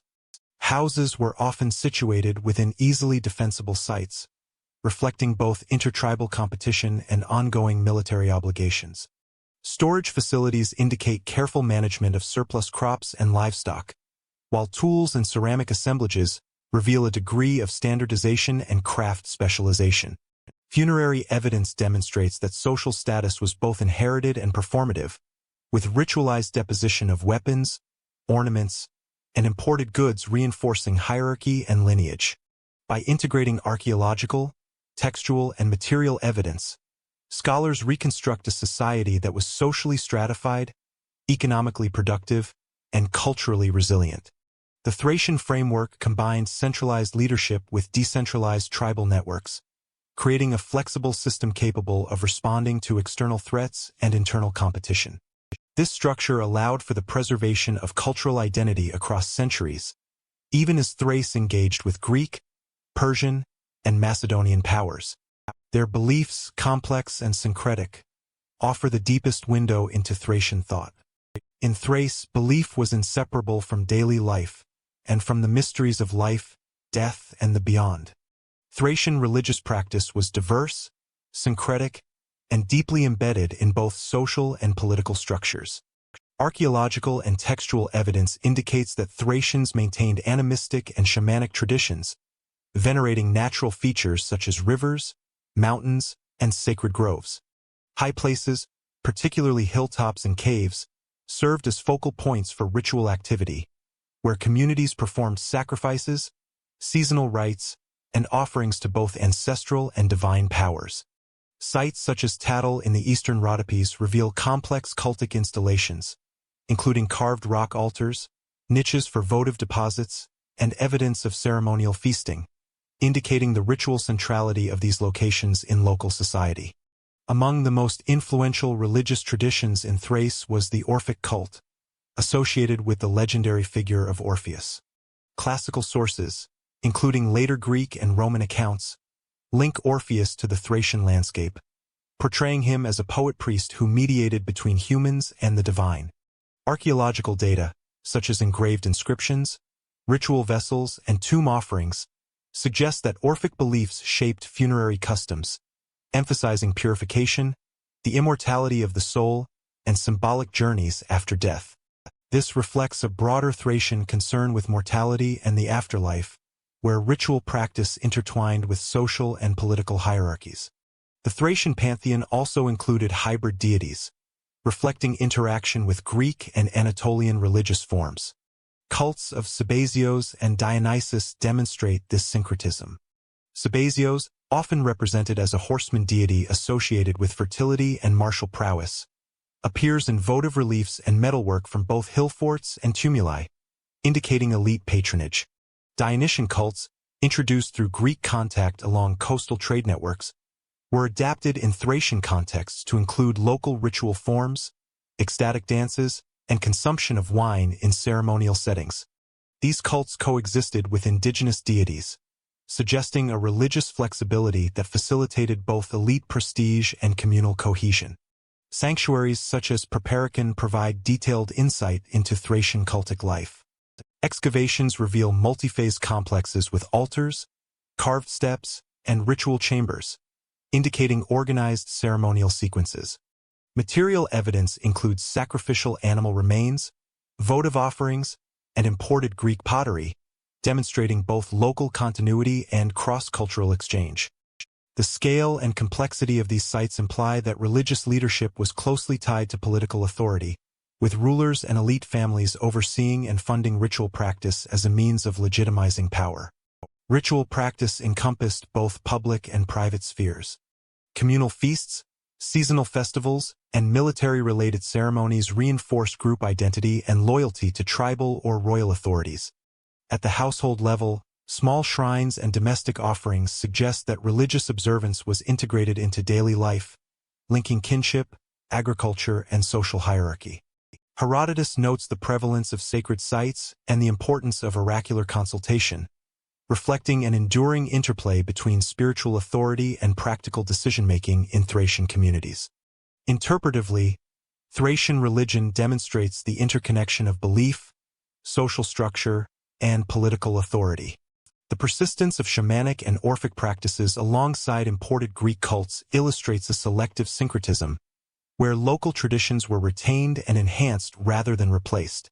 Religious institutions reinforced elite legitimacy, mediated intertribal relationships, and structured communal life.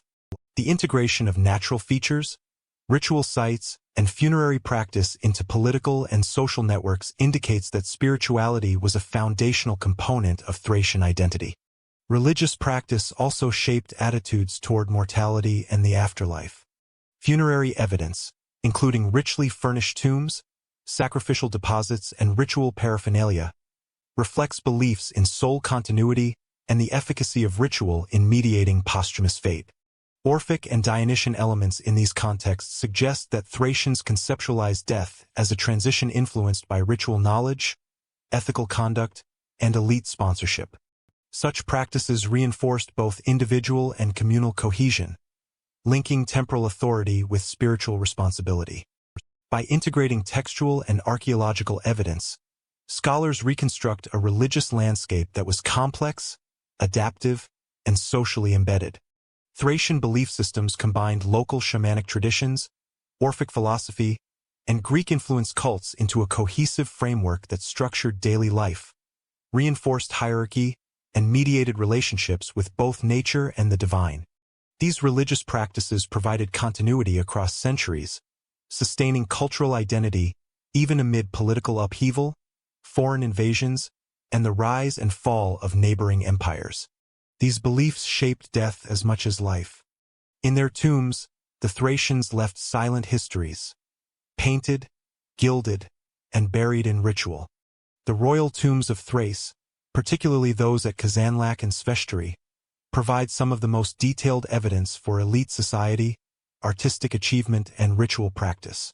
Constructed during the 4th and early 3rd centuries BCE, these burial complexes reflect the fusion of indigenous Thracian traditions with Hellenistic influences from Greece and the Aegean. Excavations reveal carefully engineered burial chambers, mural decoration, and assemblages of precious metals and ceramics, offering insight into both the ideological framework and material culture of Odrysian royalty. The Kazanlak tomb, discovered in central Thrace, features a circular burial chamber with a domed roof and a painted frieze depicting ritual and martial scenes.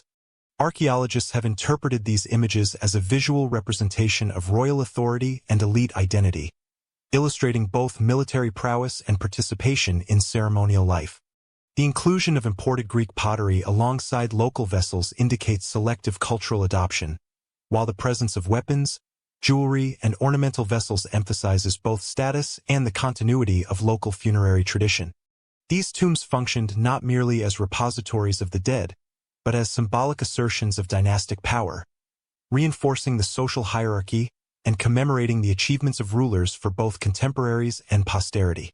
At Sveshtori, the tomb complex exhibits architectural innovation, including column chambers and relief-decorated walls that combine Thracian and Hellenistic stylistic elements. Gold artifacts, fibulae, and ceremonial objects were interred with the deceased, reflecting the intersection of wealth, ritual practice, and elite identity. Epigraphic evidence, though limited, suggests that these tombs were associated with the Odrysian royal line, particularly during the reign of Southeastern III and his successors.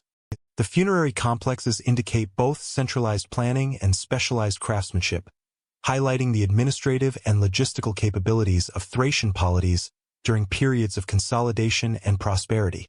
Interpretively, the tombs demonstrate the ideological and performative function of elite burial.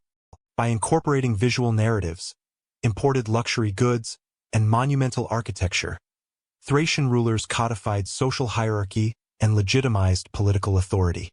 The murals and artifacts serve as historical records of military, religious, and ceremonial practices, providing insights into the interplay between governance, ritual, and cultural expression. Thracian tombs thus functioned as both material and symbolic mediums, linking the deceased to social memory, communal identity, and the broader Mediterranean cultural sphere. The artistic program within these tombs also reflects a degree of cross-cultural interaction. Greek motifs, architectural techniques, and decorative styles appear alongside indigenous Thracian forms, suggesting that Odrysian elites actively engaged with Mediterranean artistic traditions. This selective assimilation of external influences reinforced status while preserving a distinctly Thracian visual language. The combination of imported and local materials, including gold, silver, and painted ceramics, indicates both economic capacity and participation in broader trade networks. Funerary practice further illustrates Thracian beliefs regarding death and the afterlife. Tomb construction, grave goods, and mural iconography suggest that the elite anticipated a continued social and spiritual presence beyond death. The inclusion of ceremonial objects, weapons, and offerings points to a worldview in which ritual efficacy, social hierarchy, and preparation for the afterlife were intertwined. In this sense, tombs acted as both repositories of wealth and instruments of cultural continuity, transmitting values, power, and identity across generations. By the end of the 3rd century BCE, these tombs mark the culmination of Thracian artistic and political sophistication. They record a society capable of monumental construction, complex ritual practice, and selective cultural integration.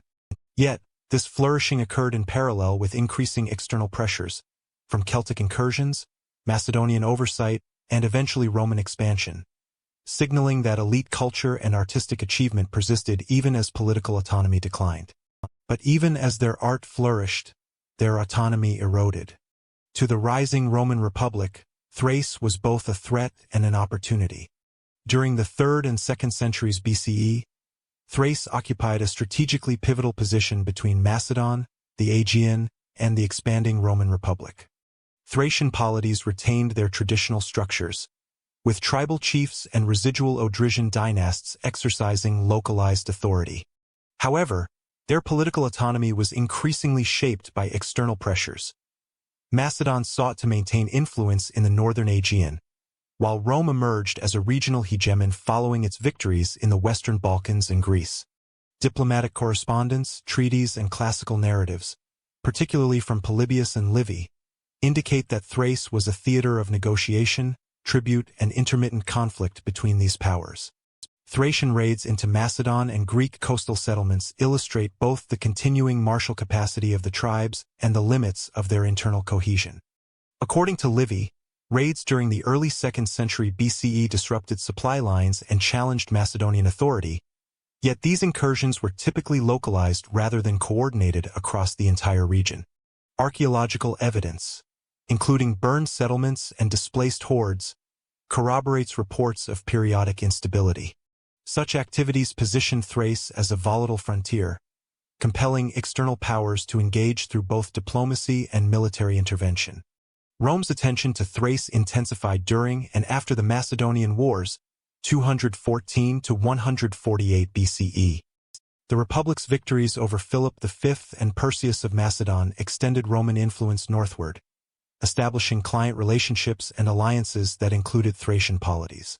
Polybius notes that Rome sought to secure Thrace as a buffer zone, stabilizing its northern frontier while limiting Macedonian resurgence.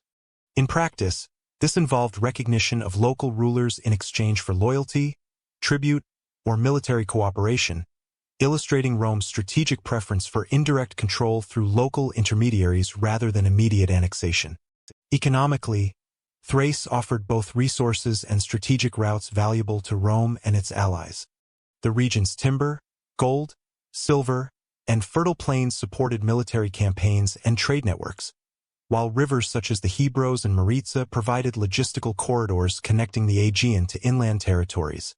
Coin hoards from this period reflect both local minting and Roman influence, demonstrating integration into broader economic systems. The combination of resource wealth and geographical position made Thrace a target for diplomacy, coercion, and occasional punitive campaigns.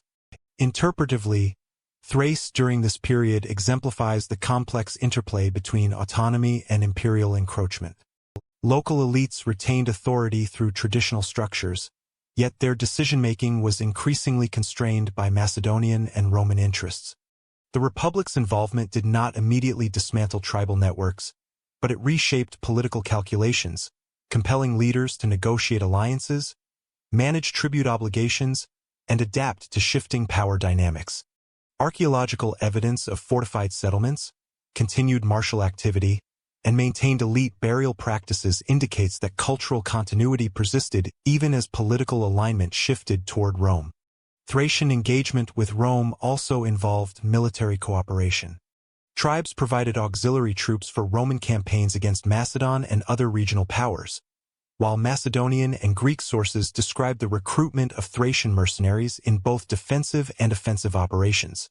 This participation reinforced elite status, generated economic gain, and integrated Thracian martial traditions into the military practices of a broader imperial framework.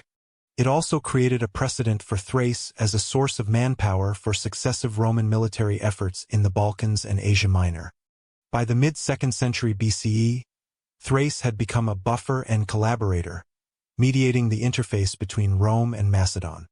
Local rulers such as Odrysian chiefs retained jurisdiction over domestic affairs, while Roman oversight gradually extended through political agreements, garrisoning, and diplomatic pressure.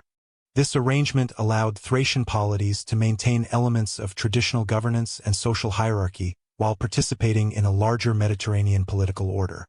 Archaeological evidence, including coinage, fortifications, and imported goods, demonstrates a selective adoption of Roman practices alongside enduring local traditions. In conclusion, Thrace during the 3rd and 2nd centuries BCE occupied a strategically significant yet precarious position. The region's martial capacity, wealth, and geographic location drew the attention of Rome, Macedon, and allied Greek states.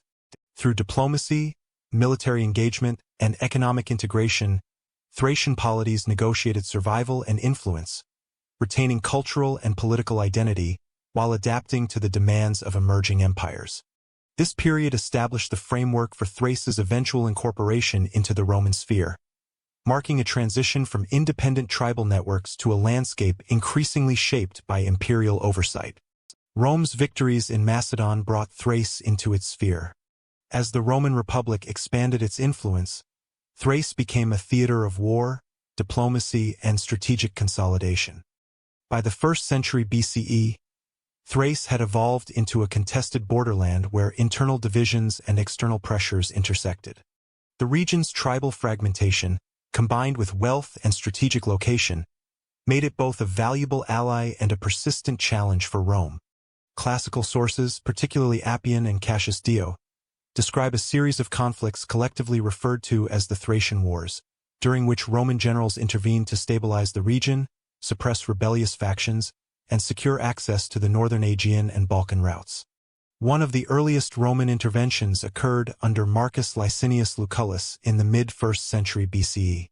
Tasked with managing Macedonian affairs, Lucullus conducted campaigns in eastern Thrace to suppress hostile tribes and reinforce Roman-aligned client kings. Archaeological evidence, including fortified settlements and weapon caches dated to this period, corroborates literary accounts of skirmishes and punitive operations. These campaigns demonstrate Rome's dual approach: military coercion to neutralize resistance, and political patronage to cultivate loyal Thracian elites. The campaigns of Marcus Licinius Crassus further illustrate the complex dynamics between Rome and Thrace. Crassus faced both independent tribes and semi-autonomous Odrysian rulers whose loyalty was conditional and often transactional. Roman sources note the use of diplomacy alongside military action, including the negotiation of tribute agreements, recognition of client kings, and the deployment of garrisons at strategic points. Material evidence, such as coinage bearing Roman iconography alongside local motifs, indicates the integration of Thracian polities into the Roman political and economic framework while preserving elements of indigenous authority. Client kings became a central mechanism for Roman administration. Local rulers, often from Odrysian or allied dynasties, retained nominal control over tribal territories, but were obliged to provide troops, tribute, and political allegiance to Rome. Inscriptions and epigraphic records reveal that these kings mediated between Roman authorities and local communities, collecting taxes, overseeing military levies, and managing intertribal disputes. This system allowed Rome to maintain influence over Thrace with minimal direct administrative presence, reflecting a broader imperial strategy of indirect control in frontier regions. The Thracian Wars also underscore the persistent military capacity of the tribes. Even under Roman oversight, hilltop settlements and fortified sites continued to function as defensive strongholds. Archaeological layers at sites such as Suthopolis and northern hill forts reveal signs of conflict, including weapon deposits, burned structures, and hastily repaired fortifications. These findings suggest that, while Rome could impose strategic control, local communities retained the ability to resist or negotiate terms, illustrating the resilience of Thracian martial culture. Economically, Roman interventions secured access to resources and trade routes critical to imperial strategy. Thrace's timber, precious metals, and grain supported both military campaigns and regional trade networks.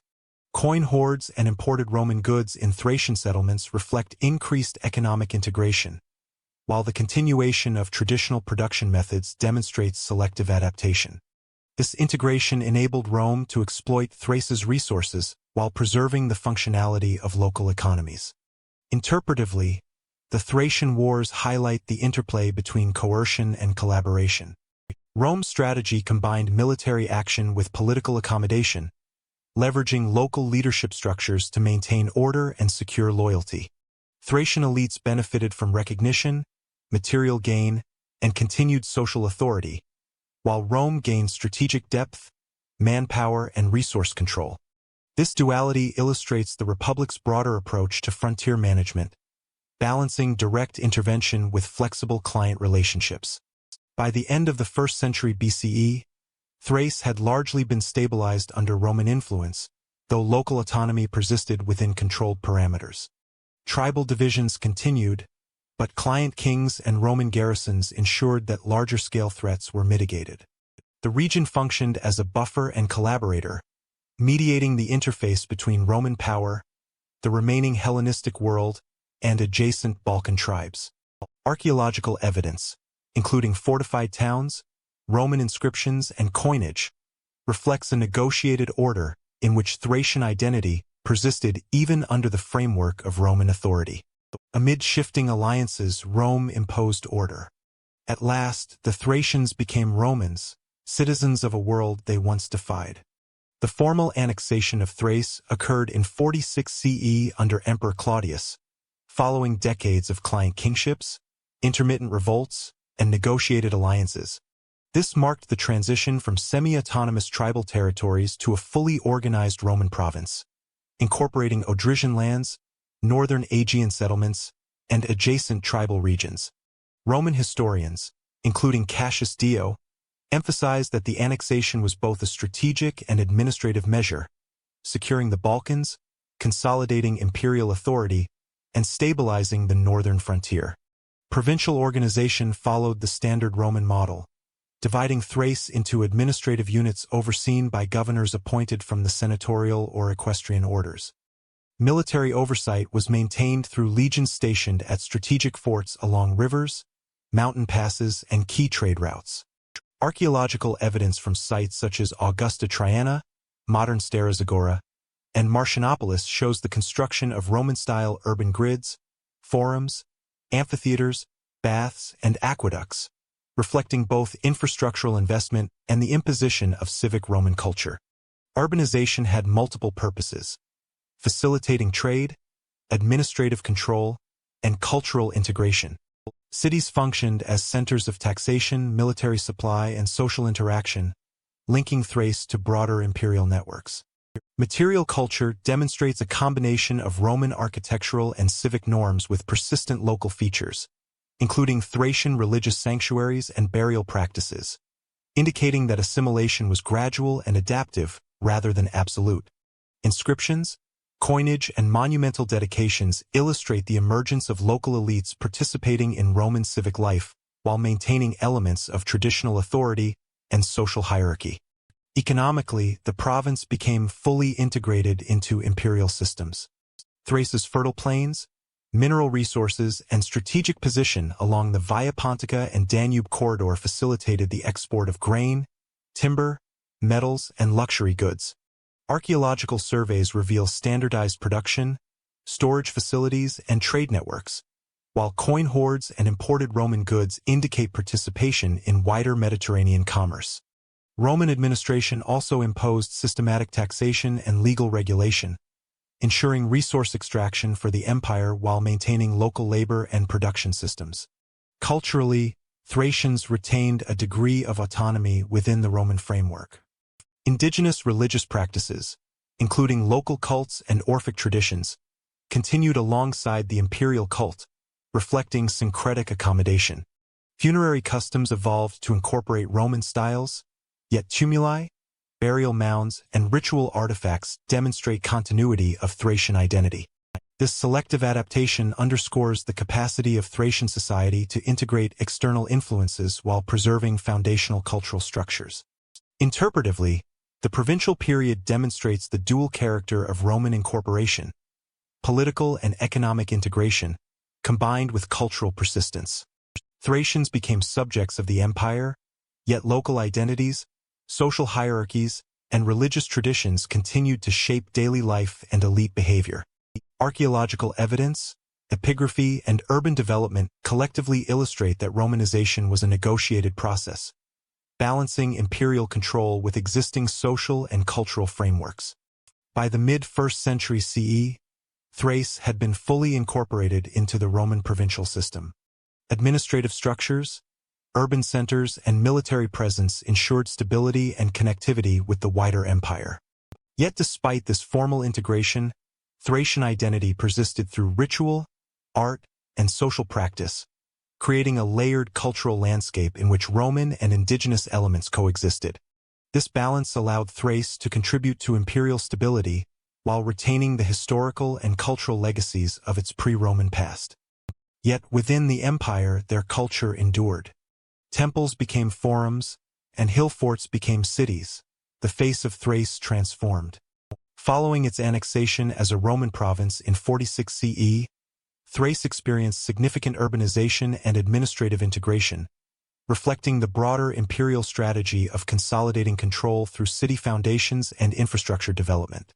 Roman authorities established civic centers such as Philippopolis, modern Plovdiv, and Serdica, modern Sofia, which replaced traditional hilltop settlements with urban grids, forums, baths, and public monuments. Archaeological excavations reveal standardized Roman building techniques, including stone foundations, paved streets, and sophisticated drainage systems, demonstrating both technological adoption and administrative oversight. The transformation of urban landscapes facilitated the integration of Thrace into the Roman economic and political system. Cities served as hubs for tax collection, legal administration, and military coordination, linking provincial elites to imperial authority. Inscriptions and municipal records indicate that local Thracian elites participated in civic governance, holding offices, funding public works, and engaging in cultural patronage. This allowed Rome to exercise influence indirectly, relying on established local hierarchies while promoting Roman norms, architecture, and civic identity. Economically, urbanization stimulated both local production and long-distance trade. Thracian cities became centers for craft specialization, metalworking, and ceramic production, while rural hinterlands supplied agricultural products, timber, and minerals. Evidence from coin hoards, imported amphorae, and workshops demonstrates integration into Mediterranean trade networks, linking Thrace's economy with provincial and imperial markets. Cities also facilitated the standardization of taxation, legal adjudication, and resource allocation, ensuring that economic benefits flowed efficiently toward the empire while maintaining local subsistence and craft production. Urbanization also promoted cultural integration without erasing Thracian identity. Public architecture, religious spaces, and inscriptions reflect Roman civic norms, yet native traditions persisted. Temples continued to honor Thracian deities alongside imperial cults, and funerary monuments retained indigenous motifs even when Romanized in form.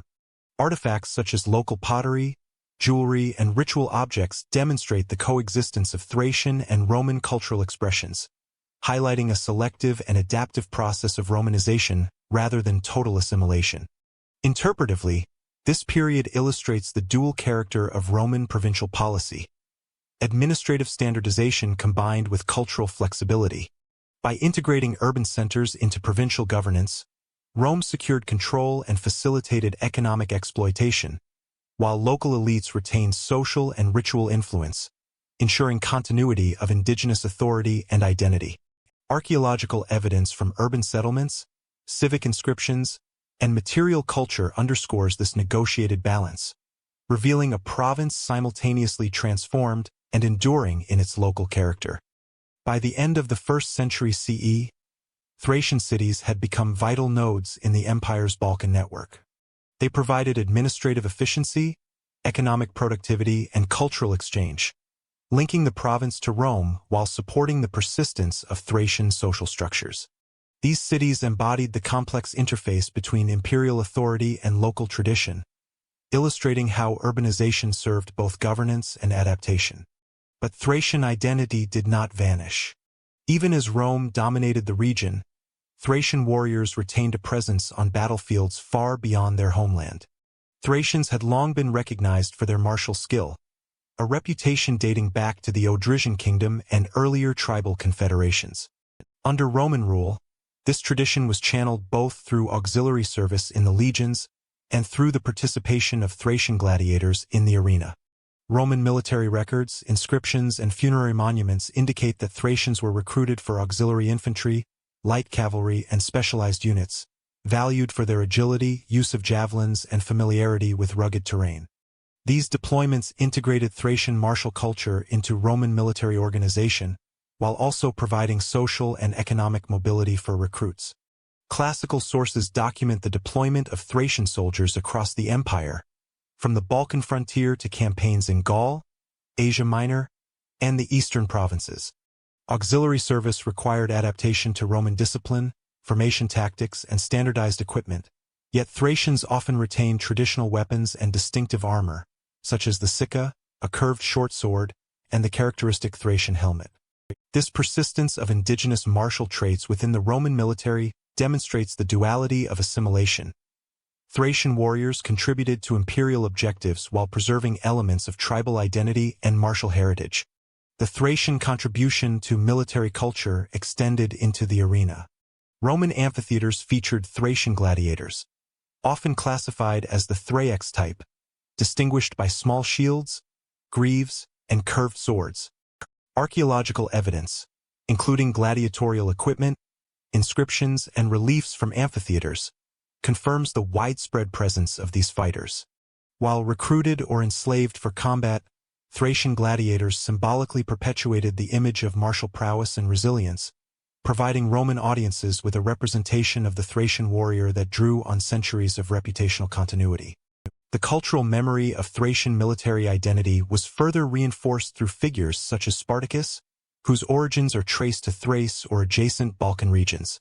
Although much of the historical record is fragmentary, literary sources, including Plutarch and Appian, depict Spartacus as a former soldier or auxiliary familiar with guerrilla tactics and disciplined combat formations. His leadership of the Third Servile War, 73 to 71 BCE, demonstrates how Thracian martial expertise could intersect with social upheaval, creating a historical narrative in which the Thracian warrior ethos persisted, even in rebellion against Rome.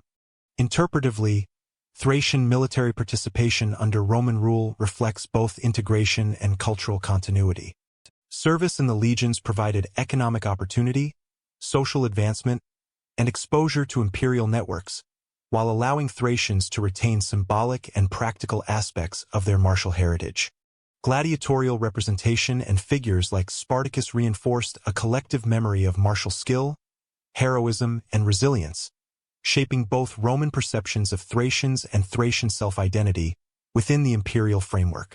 Moreover, military service functioned as a mechanism of political and social integration. Auxiliary cohorts recruited from Thrace fostered loyalty to Rome while preserving tribal connections and hierarchies. Epigraphic evidence shows that veterans often returned to their native regions, bringing with them Roman military practices, equipment, and civic knowledge, further intertwining Thracian and imperial institutions. This dual influence strengthened both local governance and imperial cohesion, illustrating how martial tradition could mediate cultural and political adaptation. By the end of the 1st century CE, Thracian warriors had become a regular feature of Rome's military and cultural apparatus. Their presence in legions, auxiliary units, and gladiatorial arenas highlights the enduring significance of martial identity, demonstrating that even within an imperial system, Thracian skill, reputation, and symbolic value persisted. Military service and representation in the arena functioned as conduits for cultural memory, connecting past traditions to contemporary imperial realities and ensuring that Thracian martial legacy remained visible within the broader Roman world. Even in rebellion, the Thracian spirit echoed. In the countryside, old gods still whispered through the hills. Despite urbanization, Roman administration, and the spread of imperial culture, rural Thrace retained significant elements of its pre-Roman social and religious fabric. The countryside was populated by small villages, farmsteads, and pastoral communities that continued traditional agricultural practices, animal husbandry, and seasonal subsistence strategies. Archaeological surveys indicate continuity of local settlement patterns, with sites often situated near arable land, rivers, or defensive high ground, reflecting adaptations to both geography and long-established cultural norms. Religious practices in rural areas provide some of the clearest evidence of cultural persistence.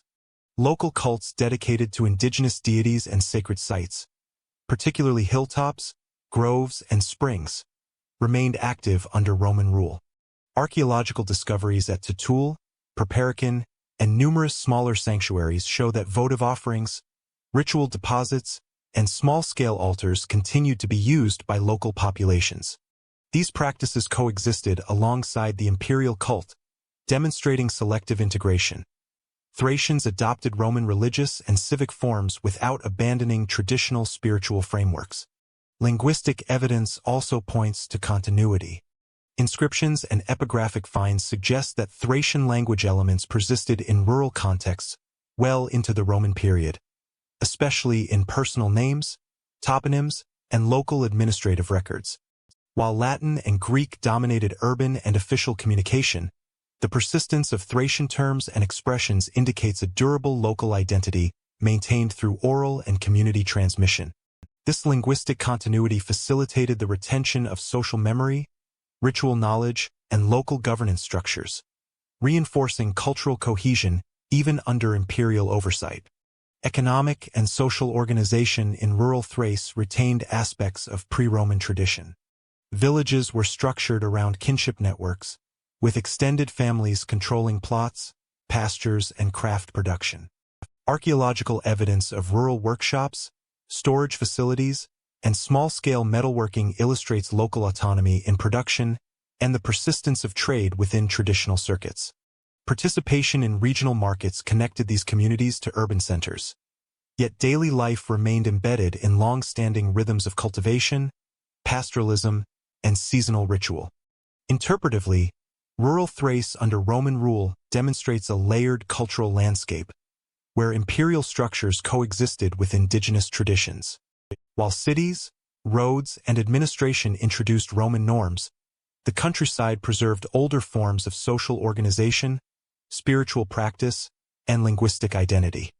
This coexistence underscores the resilience of Thracian culture, illustrating how peripheral populations maintained distinct local identities within a larger imperial system.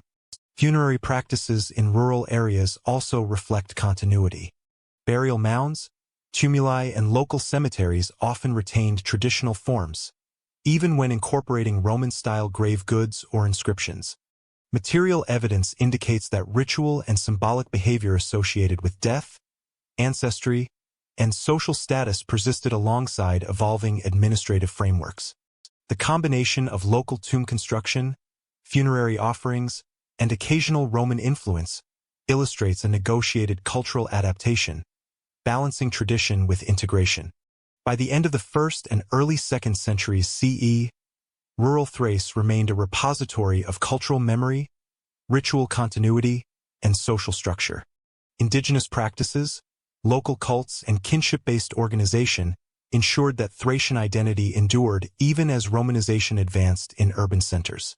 Material and textual evidence collectively demonstrates that the province's countryside functioned as a stabilizing foundation, preserving historical continuity, social cohesion, and spiritual practice within the imperial framework. But centuries of empire would eventually erode the old traditions. From pagan sanctuaries to stone basilicas, Thrace turned toward a new faith.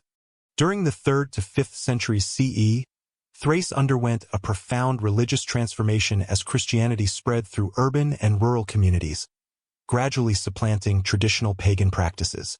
Archaeological excavations reveal early Christian basilicas, baptistries, and cemeteries in cities such as Philippopolis, Serdica, and smaller regional centers. These structures, often constructed from local stone with basilical layouts influenced by Mediterranean prototypes, indicate both the institutionalization of the faith and its integration into urban life. Inscriptions, episcopal lists, and church inventories corroborate literary sources, highlighting the role of bishops and ecclesiastical councils in consolidating religious authority and promoting doctrinal uniformity. The urban episcopate played a central role in organizing and directing Christian communities. Bishops served as intermediaries between imperial authority and local populations, overseeing liturgy, charitable activity, and education, while also mediating disputes and administering church property. The presence of early councils, including regional synods recorded in contemporary sources, reflects an organized hierarchy that facilitated theological standardization and institutional cohesion. This structure reinforced social networks within cities and extended the influence of the church into surrounding rural areas, demonstrating the integration of spiritual authority into civic frameworks. Archaeological evidence highlights both continuity and adaptation in Thrace's religious landscape. Many early Christian sites were built adjacent to or atop older pagan sanctuaries, suggesting a deliberate process of religious replacement and cultural negotiation. Artifacts, including inscribed crosses, liturgical vessels, and funerary markers, reveal syncretic practices where local artistic conventions persisted within Christian iconography.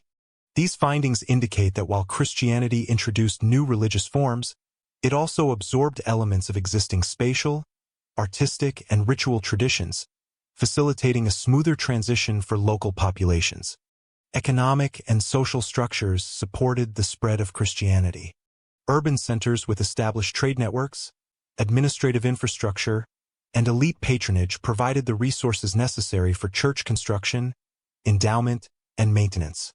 Inscriptions and archaeological deposits suggest that Thracian elites, often Romanized or Hellenized, adopted Christianity as a marker of social and political alignment, providing both legitimacy and material support to ecclesiastical institutions.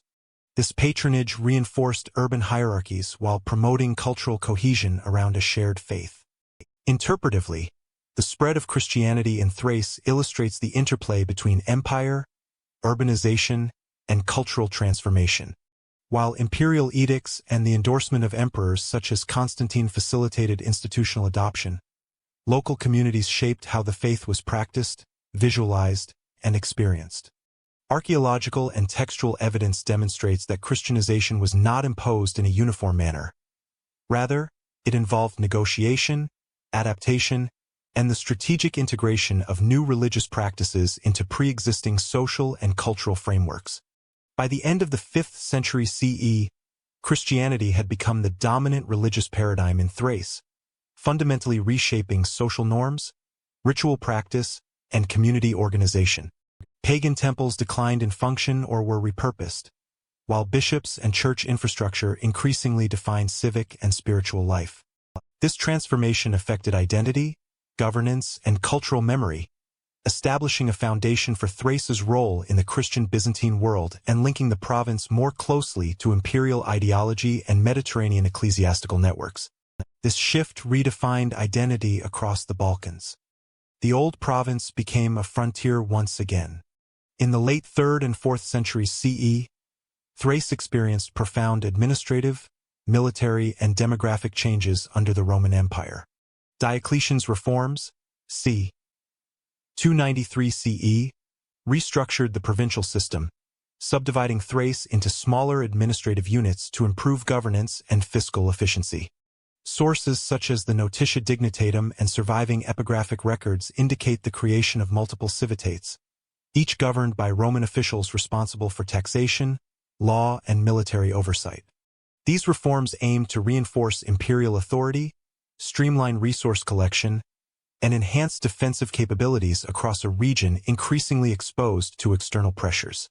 Simultaneously, Thrace became a critical frontier zone as barbarian incursions intensified.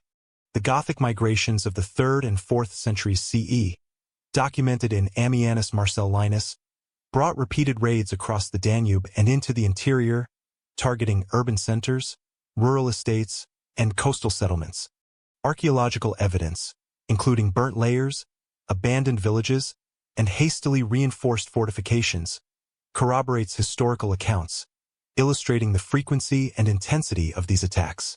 Roman military strategy relied on both fortified cities and mobile field armies, often supplemented by local auxiliary units drawn from Thracian populations familiar with the terrain.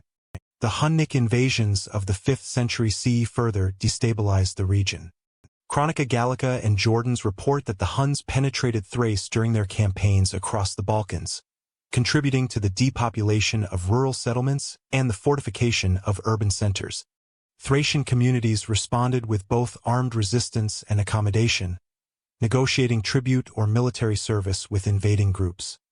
Material culture from this period, including reinforced walls, watchtowers, and weapon caches, indicates a continuity of defensive adaptation, reflecting Thracian experience in warfare and frontier management. Urban and economic life in late antiquity was shaped by these pressures. Cities such as Philippopolis and Serdica retained administrative and religious functions, but experienced contraction in population and economic activity. Archaeological surveys show a decline in luxury imports, reduced monumental construction, and shifts in settlement patterns toward more defensible locations. Rural estates and agrarian villages, however, persisted, adapting to insecurity through smaller-scale production, fortification, and localized trade networks. This pattern reflects a resilient yet constrained economy, integrated into imperial systems but vulnerable to external disruption. Religious life also evolved under the dual pressures of Christianity and invasion. Episcopal authority in urban centers expanded, consolidating social and administrative control, while rural Christian communities persisted alongside vestiges of pagan practice. Monastic settlements, though limited in number, began to appear in accessible rural locations, serving both spiritual and social functions. Archaeological evidence from basilicas, tomb inscriptions, and small chapels demonstrates the coexistence of established urban episcopates with decentralized rural Christian practices, reflecting the adaptive capacity of faith communities under external threat. Interpretively, Thrace in late antiquity exemplifies the transition from provincial stability to frontier vulnerability. Diocletianic reforms enhanced administrative efficiency, but could not entirely mitigate the demographic and military pressures imposed by Gothic and Hunnic incursions. Thracian experience demonstrates how frontier provinces balanced imperial integration with local resilience, combining defensive adaptation, economic pragmatism, and religious cohesion to navigate a period of heightened insecurity. By the end of the 5th century CE, Thrace had transformed from a Roman province into a contested frontier zone, shaped by repeated invasions, administrative reorganization, and the consolidation of Christianity. The old Odrysian lands, once unified under tribal or royal authority, now faced new geopolitical realities, linking them to broader Balkan dynamics while highlighting the persistence of local adaptation and identity. The old province became a frontier once again. Though the name faded, the people endured, woven into the fabric of Byzantium. By the 6th century CE, Thrace had become fully integrated into the Byzantine administrative and ecclesiastical structure. Yet archaeological, textual, and linguistic evidence demonstrates the persistence of Thracian cultural heritage. The provincial identity established under Roman rule evolved, but Thracian practices, place names, and social customs continued to shape local life. Inscriptions, toponyms, and folk narratives recorded in later Byzantine chronicles reveal that Thracian traditions survived in both urban and rural contexts, often incorporated into new administrative and religious frameworks. Urban centers, including Philippopolis, Serdica, and Adrianople, continued to function as civic and ecclesiastical hubs. Early Byzantine fortifications, churches, and civic buildings were constructed atop Roman foundations, indicating continuity in settlement patterns and civic planning. Archaeological findings of locally produced ceramics, tools, and domestic structures show that Thracian artisans and rural communities maintained material traditions alongside Byzantine architectural and administrative norms. These combined influences created a cultural landscape in which local identity coexisted with imperial structures. Religious continuity was also notable. While Christianity became fully dominant, many rural practices retained elements of pre-Christian ritual, adapted into Christian observances. Archaeological evidence from rural churches and small chapels indicates the continued use of sites with earlier sacred significance, reflecting a syncretic adaptation of belief systems. Folk practices, seasonal festivals, and local saint cults often incorporated pre-Roman and Thracian traditions, demonstrating the endurance of cultural memory despite centuries of imperial and ecclesiastical transformation. Linguistic traces further illustrate cultural persistence. Place names, personal names, and some dialectical elements preserved Thracian origins, even as Greek and Latin became dominant administrative and literary languages.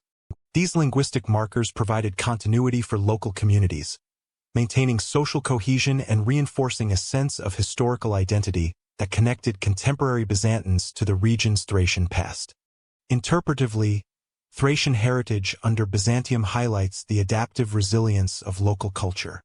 Integration into imperial structures did not erase indigenous identity. Rather, it reshaped it, embedding Thracian social, artistic, and ritual traditions within the framework of Byzantine administration and Christian orthodoxy.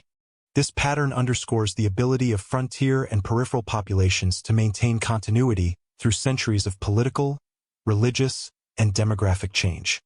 By the early medieval period, Thracians were no longer recognized as a distinct political entity.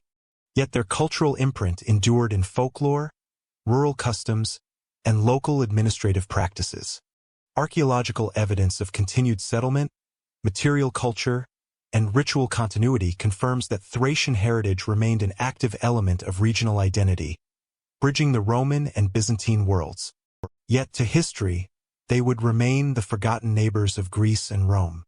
Buried for millennia, the tombs of Thrace began to speak again.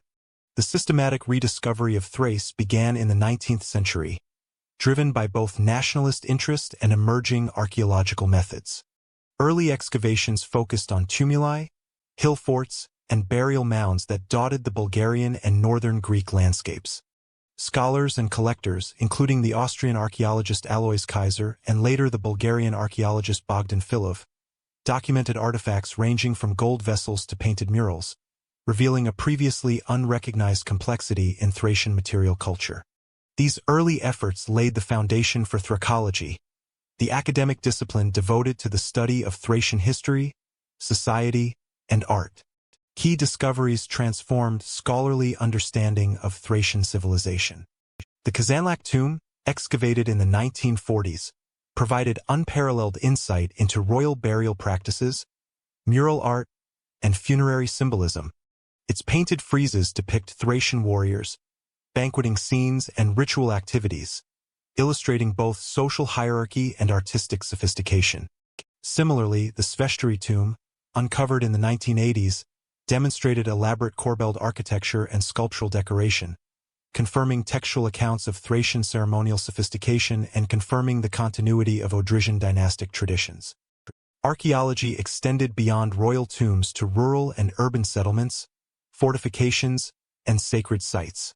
Excavations at hill forts such as Southopolis revealed planned urban layouts, defensive walls, and evidence of metallurgical production. Artifacts including pottery, weaponry, coins, and imported Greek wares demonstrate Thrace's participation in regional trade networks and its interactions with neighboring civilizations. Collectively, these findings challenged earlier perceptions of Thracians as a purely barbarian people, revealing a complex society with political, economic, and artistic sophistication. The development of Thraciology as a discipline in the 20th century formalized research methods, documentation, and comparative analysis. Universities in Bulgaria, Greece, and Romania established dedicated programs, combining field excavation with studies of inscriptions, numismatics, and ancient texts. Scholars such as Georgy Kitov and Ivan Morozov expanded the corpus of known Thracian sites, linking archaeological evidence with historical sources from Herodotus, Thucydides, and later Roman chroniclers. This integration allowed for more precise chronological reconstruction of Thracian history, from Bronze Age origins through the Roman and Byzantine periods. Interpretively, the rediscovery of Thrace illustrates how archaeology reconstructs lost social memory. Material culture, from painted tombs to small-scale rural artifacts, provides evidence of political organization, social hierarchy, religious practice, and artistic achievement. These findings also underscore Thrace's position as a crossroads between Mediterranean, Balkan, and steppe worlds, demonstrating cultural hybridity and regional significance previously obscured by textual limitations. By the late 20th and early 21st centuries, continued excavations expanded knowledge of Thracian society, including metallurgy, funerary rites, and interactions with Greeks, Persians, and Romans. Technological advances, such as ground-penetrating radar, GIS mapping, and 3D reconstruction, have allowed archaeologists to visualize sites in their original spatial and ceremonial contexts, creating a more nuanced understanding of Thracian political and cultural structures. Material evidence now allows scholars to reconstruct urban planning, trade routes, and religious practices with unprecedented accuracy. Through systematic excavation, analysis, and publication, a civilization once obscured by time and geography has been reintegrated into the historical narrative of Southeastern Europe. Archaeology has revealed Thracian kings, warriors, artisans, and commoners, providing tangible connections to societies described in classical texts. The discipline continues to evolve, promising further discoveries that refine our understanding of Thrace's complex historical trajectory. Through archaeology, a lost civilization emerged in detail. From fragments of pottery and gold, scholars piece together a people. The interpretation of Thracian material remains has been central to modern understanding of the civilization, yet it remains subject to debate. Thracian language, recorded only partially in inscriptions and personal names, presents challenges for reconstruction. Linguists rely on onomastic evidence, glosses in Greek texts, and comparative Indo-European studies to hypothesize phonology, grammar, and vocabulary. The absence of extensive written records has led to reliance on archaeological and epigraphic evidence, necessitating cautious interpretation of social structures, belief systems, and regional interactions. Thracian origins and ethnic identity have been similarly debated. Classical sources, including Herodotus and Strabo, identify Thracians as a collection of tribes sharing language and cultural traits, yet distinctions between Odrysians, Geti, Bessi, and Tribali remain complex. Archaeological patterns, such as continuity in settlement, burial types, and material culture, support the existence of a recognizable Thracian identity from the late Bronze Age through the Roman period. Scholars emphasize the importance of both tribal fragmentation and political consolidation, illustrating how identity was dynamic, shaped by geography, external contact, and internal hierarchy. Comparative studies with neighboring peoples have further informed interpretation. The Dacians to the north and Illyrians to the west shared linguistic and material traits, including tumuli, fortified settlements, and metalwork traditions. Yet distinctions are evident in Thrace's greater urbanization under the Odrysian kingdom, distinctive funerary art, and interactions with Greek colonies along the Aegean coast. Archaeologists analyze these patterns to assess cultural influence, trade networks, and political autonomy, revealing Thrace as both distinctive and interconnected within the broader Balkan context. Religious and artistic evidence also contributes to scholarly understanding. Thracian tomb murals, gold treasures, and sanctuary remains indicate ritual complexity, hierarchical social organization, and syncretism with Greek and later Roman religious practices. Interpretive debates center on the degree of Hellenization versus indigenous continuity, with evidence suggesting selective adoption of external motifs while preserving local ceremonial forms. For example, murals at Kazanlak depict feasting and martial scenes consistent with indigenous aristocratic ideology, yet they incorporate stylistic elements reminiscent of Greek art, reflecting cross-cultural exchange rather than wholesale assimilation. Methodological challenges remain in interpreting Thracian evidence. Looting, incomplete excavation records, and historical biases complicate reconstruction. Thracian material culture was often recorded in the context of nationalistic or regional agendas, particularly during the 19th and 20th centuries, which emphasized the uniqueness of Thrace relative to Greece, Rome, or the Balkans.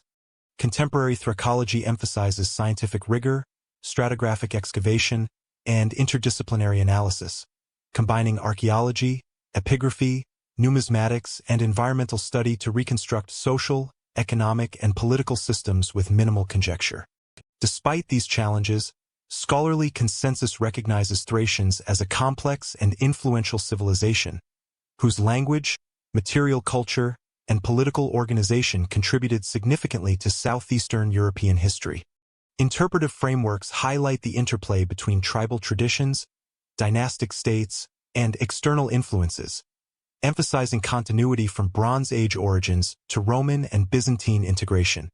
Thracian society exemplifies how a peripheral yet strategically positioned culture could exert influence, adapt to external pressures, and leave a material and cultural legacy traceable through archaeology. By carefully analyzing tombs, fortifications, coins, and inscriptions, scholars reconstruct patterns of settlement, social hierarchy, trade, and religious practice. These findings underscore Thrace's regional significance, demonstrating both its interactions with neighboring civilizations and its internal dynamics of political and cultural development. Interpretation continues to evolve as new discoveries, dating methods, and analytical techniques refine understanding, situating Thrace within the larger narrative of European antiquity. From fragments of pottery and gold, scholars piece together a people. In modern memory, the Thracians have become both ancestors and enigmas. The Thracians occupy a complex place in the national narratives of Bulgaria, Greece, and Romania, reflecting the interplay between archaeology, history, and modern identity formation. In Bulgaria, Thracian heritage is emphasized as a foundational element of national culture.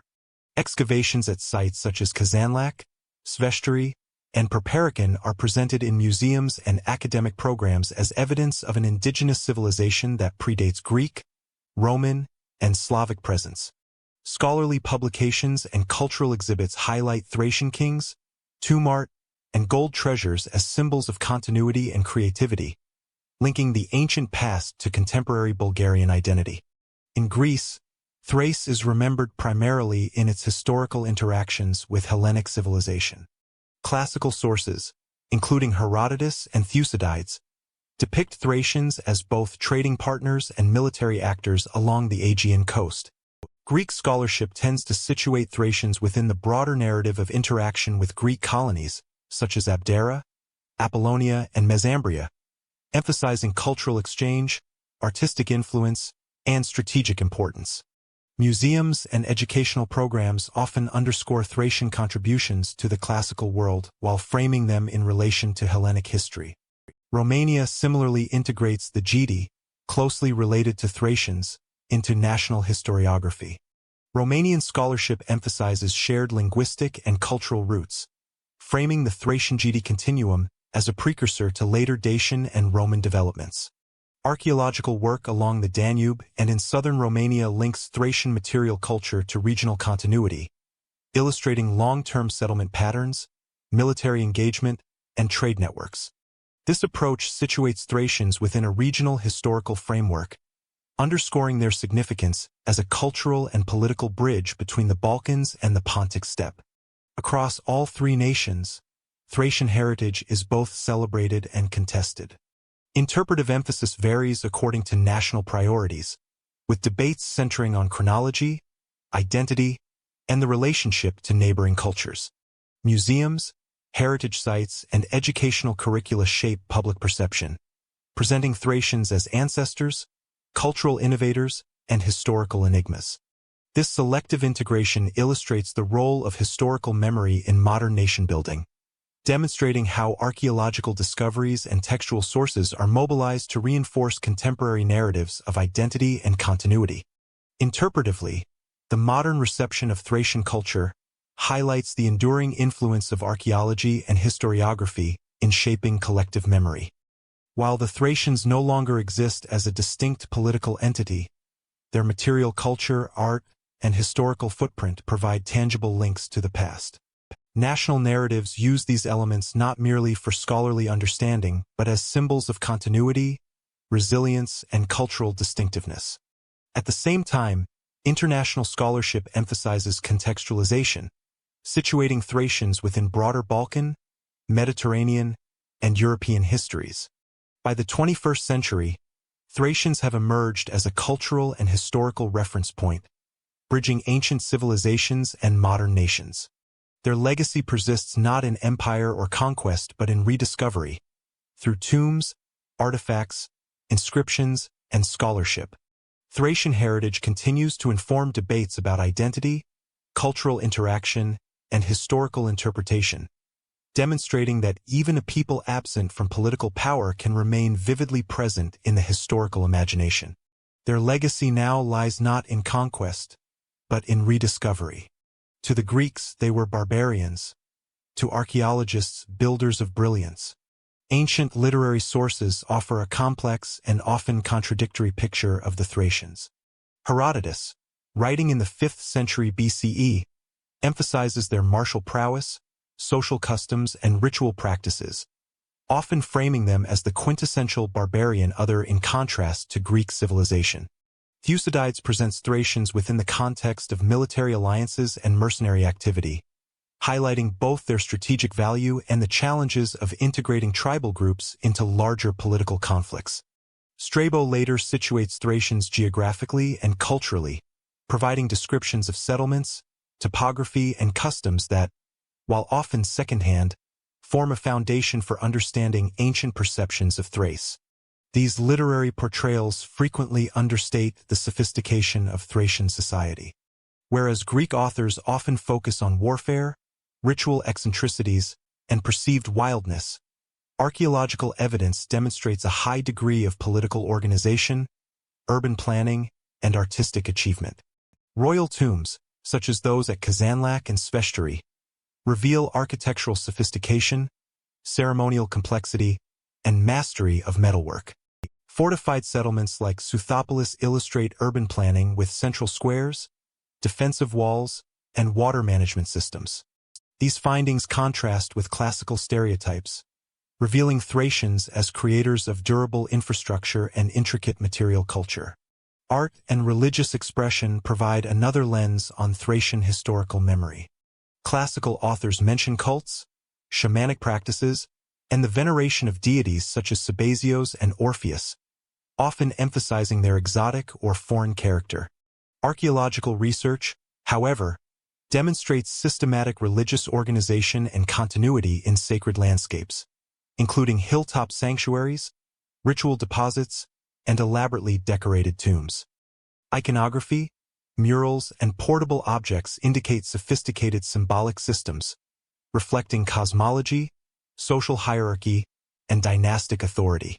These realities nuance textual portrayals, showing Thracians as both participants in Mediterranean cultural exchange and custodians of indigenous tradition.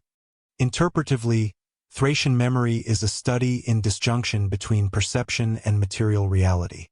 Classical texts convey Greek attitudes, biases, and priorities, emphasizing traits deemed barbaric or exotic. Archaeology, by contrast, reconstructs structural, social, and artistic achievements, revealing Thracian agency and innovation. Together, these sources illustrate how historical memory is shaped by perspective, access, and purpose, while material evidence provides a corrective to literary simplification or stereotyping. The persistence of Thracian identity in historical memory also extends to Roman and Byzantine records. Roman historians note Thracian auxiliary service, rebellion, and adaptation under imperial structures, highlighting martial skill, political negotiation, and cultural integration. Byzantine sources preserve place names, local legends, and references to folk practices, demonstrating continuity of identity even as political authority shifted. Combined with material evidence, these accounts underscore the Thracians' long-term influence on regional dynamics, both as actors and as subjects of observation. Finally, Thracians' historical memory informs modern scholarship and national narratives, where interpretations balance classical accounts with archaeological data. The contrast between literary portrayals and material realities provides a framework for evaluating broader questions of civilization, cultural exchange, and identity in antiquity. Recognition of Thracian sophistication challenges rigid definitions of barbarian versus civilized, emphasizing regional agency, cultural hybridity, and adaptive resilience. By synthesizing textual and material evidence, scholars reconstruct Thracians as a dynamic civilization, both distinctive and deeply interconnected with neighboring cultures. Their historical memory, shaped by ancient observation and contemporary rediscovery, demonstrates that Thracians contributed meaningfully to the cultural, military, and economic landscapes of the ancient Balkans. Their story challenges how we define civilization itself. In myth and ritual, the Thracians still live. Thracian culture contributed to European artistic, religious, and mythological traditions in ways that extend far beyond their historical borders. Religious practices, particularly Orpheism and the Dionysian cult, influenced Greek philosophical and ritual traditions, shaping early Mediterranean conceptions of the soul, afterlife, and ritual purification. Inscriptions, artistic depictions, and comparative study of Thracian sanctuaries indicate that these cults were deeply embedded in social and ceremonial life, emphasizing mystery rites, musical performance, and symbolic representation. The integration of Thracian deities such as Sabazios into Greek and later Roman religious contexts demonstrates cultural exchange and selective adoption of local forms into broader Mediterranean spiritual frameworks. Thracian art, particularly goldsmithing, mural painting, and pottery, provided a foundation for regional aesthetic development. Tombs at Kazanlak and Sveshtari, with elaborate murals and decorative motifs, illustrate a highly developed visual language that combined narrative, symbolism, and social hierarchy. Archaeological analysis shows that these artistic elements influenced neighboring Greek and Roman designs, particularly in funerary art, ceremonial objects, and metalwork. The Thracians' emphasis on naturalistic representation, symbolic geometry, and ritualized motifs created patterns that persisted in Balkan art well into the Roman period. Folklore and oral tradition also preserved Thracian influence. Place names, mythic figures, and ritual practices transmitted through rural communities in the Balkans reflect Thracian cosmology, ancestral memory, and ritual continuity. Many seasonal festivals, agricultural rites, and local legends recorded in Byzantine chronicles or folk collections exhibit characteristics identifiable with pre-Roman Thracian practices, demonstrating the persistence of symbolic and cultural frameworks long after political incorporation into the Roman and Byzantine worlds. Military and social organization provided another avenue of influence. Thracian warriors and mercenaries in Greek, Persian, and Roman armies contributed not only tactical expertise but also ritualized symbols of martial identity, including distinctive weaponry, ceremonial attire, and insignia. Their reputation for skill and bravery influenced perceptions of Northern and Balkan martial culture in classical and early medieval sources. This integration of Thracian martial practice into regional military traditions demonstrates cultural transmission through mobility and service, reinforcing their indirect impact on neighboring civilizations. Interpretively, Thracian contributions to European culture highlight the interconnectedness of ancient societies. Through religion, art, and martial practice, Thracians shaped ideas, aesthetics, and rituals in ways that transcended their immediate territory. Their innovations, combined with adoption and adaptation by neighboring Greeks, Romans, and later Byzantine communities, created a layered legacy, blending local identity with broader Mediterranean culture. Archaeological and textual evidence underscores the Thracians' capacity to influence cultural systems despite the absence of large-scale imperial expansion. By the end of antiquity, Thracian artistic motifs, religious practices, and mythological traditions had permeated the Balkans, Anatolia, and the northern Aegean.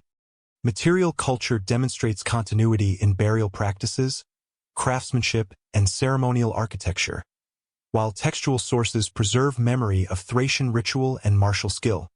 Together, these strands illustrate that Thracian cultural heritage persisted through adaptation, integration, and selective transmission, leaving a measurable imprint on the subsequent development of European societies. In myth and ritual, the Thracians still live. Across the Balkans, the hills of Thrace still guard their secrets, silent witnesses to 3,000 years of history. The Thracian landscape, from the Danube plains to the Rhodope mountains, remains a testament to a civilization that occupied a pivotal position in Southeastern Europe. Archaeological sites, including fortified settlements, tumuli, and sanctuaries, demonstrate continuity of occupation, social organization, and ritual activity over millennia. These enduring features reveal the interplay between geography, culture, and politics, illustrating how terrain shaped settlement patterns, defensive strategies, and trade networks. Rivers provided transport and sustenance, while hills and mountains offered strategic vantage points, fostering both autonomy and connectivity within and between tribal groups. Excavation and preservation of key sites have allowed scholars to reconstruct Thracian social, political, and religious systems with unprecedented clarity. The royal tombs at Kazanlak and Sveshtari, urban foundations at Southopolis, and rural sanctuaries such as Tattle and Perperikon illustrate the sophistication of Thracian architecture, art, and ceremonial life. These sites, alongside the material traces of everyday life, provide evidence for economic structures, craft specialization, and regional interaction. Combined with epigraphic and numismatic data, the archaeological record creates a comprehensive portrait of a society navigating internal dynamics and external pressures from Greek colonists, Persian invaders, and Roman and Byzantine administrators. Thracian influence persisted despite the decline of independent political authority. Cultural, artistic, and religious legacies endured through incorporation into Greek, Roman, and Byzantine spheres, illustrating the resilience and adaptability of local identity. Folklore, ritual practices, and linguistic traces preserved Thracian presence in rural communities, bridging pre-Roman, Roman, and early medieval periods. These enduring elements of material and intangible heritage underscore the long-term significance of Thrace as a cultural crossroads, linking the Balkans to the broader Mediterranean and European worlds. Interpretively, the study of Thrace emphasizes the interconnection between human activity and environment, demonstrating how geography both constrained and facilitated political, economic, and cultural development. Settlement patterns reveal responses to topography, resource distribution, and strategic positioning, while archaeological evidence documents the evolution of social hierarchies, ritual systems, and trade networks. Thracian history exemplifies the broader principle that peripheral or frontier regions, often considered marginal in classical narratives, can produce highly organized, culturally influential societies. Today, Thrace remains a focus of ongoing research, conservation, and scholarly debate. Continued excavations, technological advances, and interdisciplinary studies promise to refine our understanding of Thracian society, uncovering new insights into governance, belief, and interaction with neighboring civilizations. The physical and cultural landscape, preserved through careful scholarship and heritage management, allows the Thracians to be appreciated not merely as historical actors, but as contributors to European prehistory and the formation of regional identity. By tracing Thracian development from the Late Bronze Age to the Byzantine period, and through the lens of archaeology and historical interpretation, their story offers a case study in the endurance of culture, the adaptation of societies to environmental and political pressures, and the role of historical memory in reconstructing civilizations long absent from political power. The hills, rivers, and plains of Thrace remain tangible witnesses, linking past to present and providing a foundation for continued understanding of Southeastern Europe's complex historical fabric. Thus ends the chronicle of a people between worlds. If you found this journey through Thracian history illuminating, consider subscribing to the channel for more long-form, research-driven explorations of ancient civilizations. Turn on notifications to follow our chronological series as we uncover the origins, empires, and cultures that shaped the ancient world. For those who enjoy detailed historical storytelling supported by archaeology and primary sources, your support helps us continue producing content that is both informative and rigorously researched.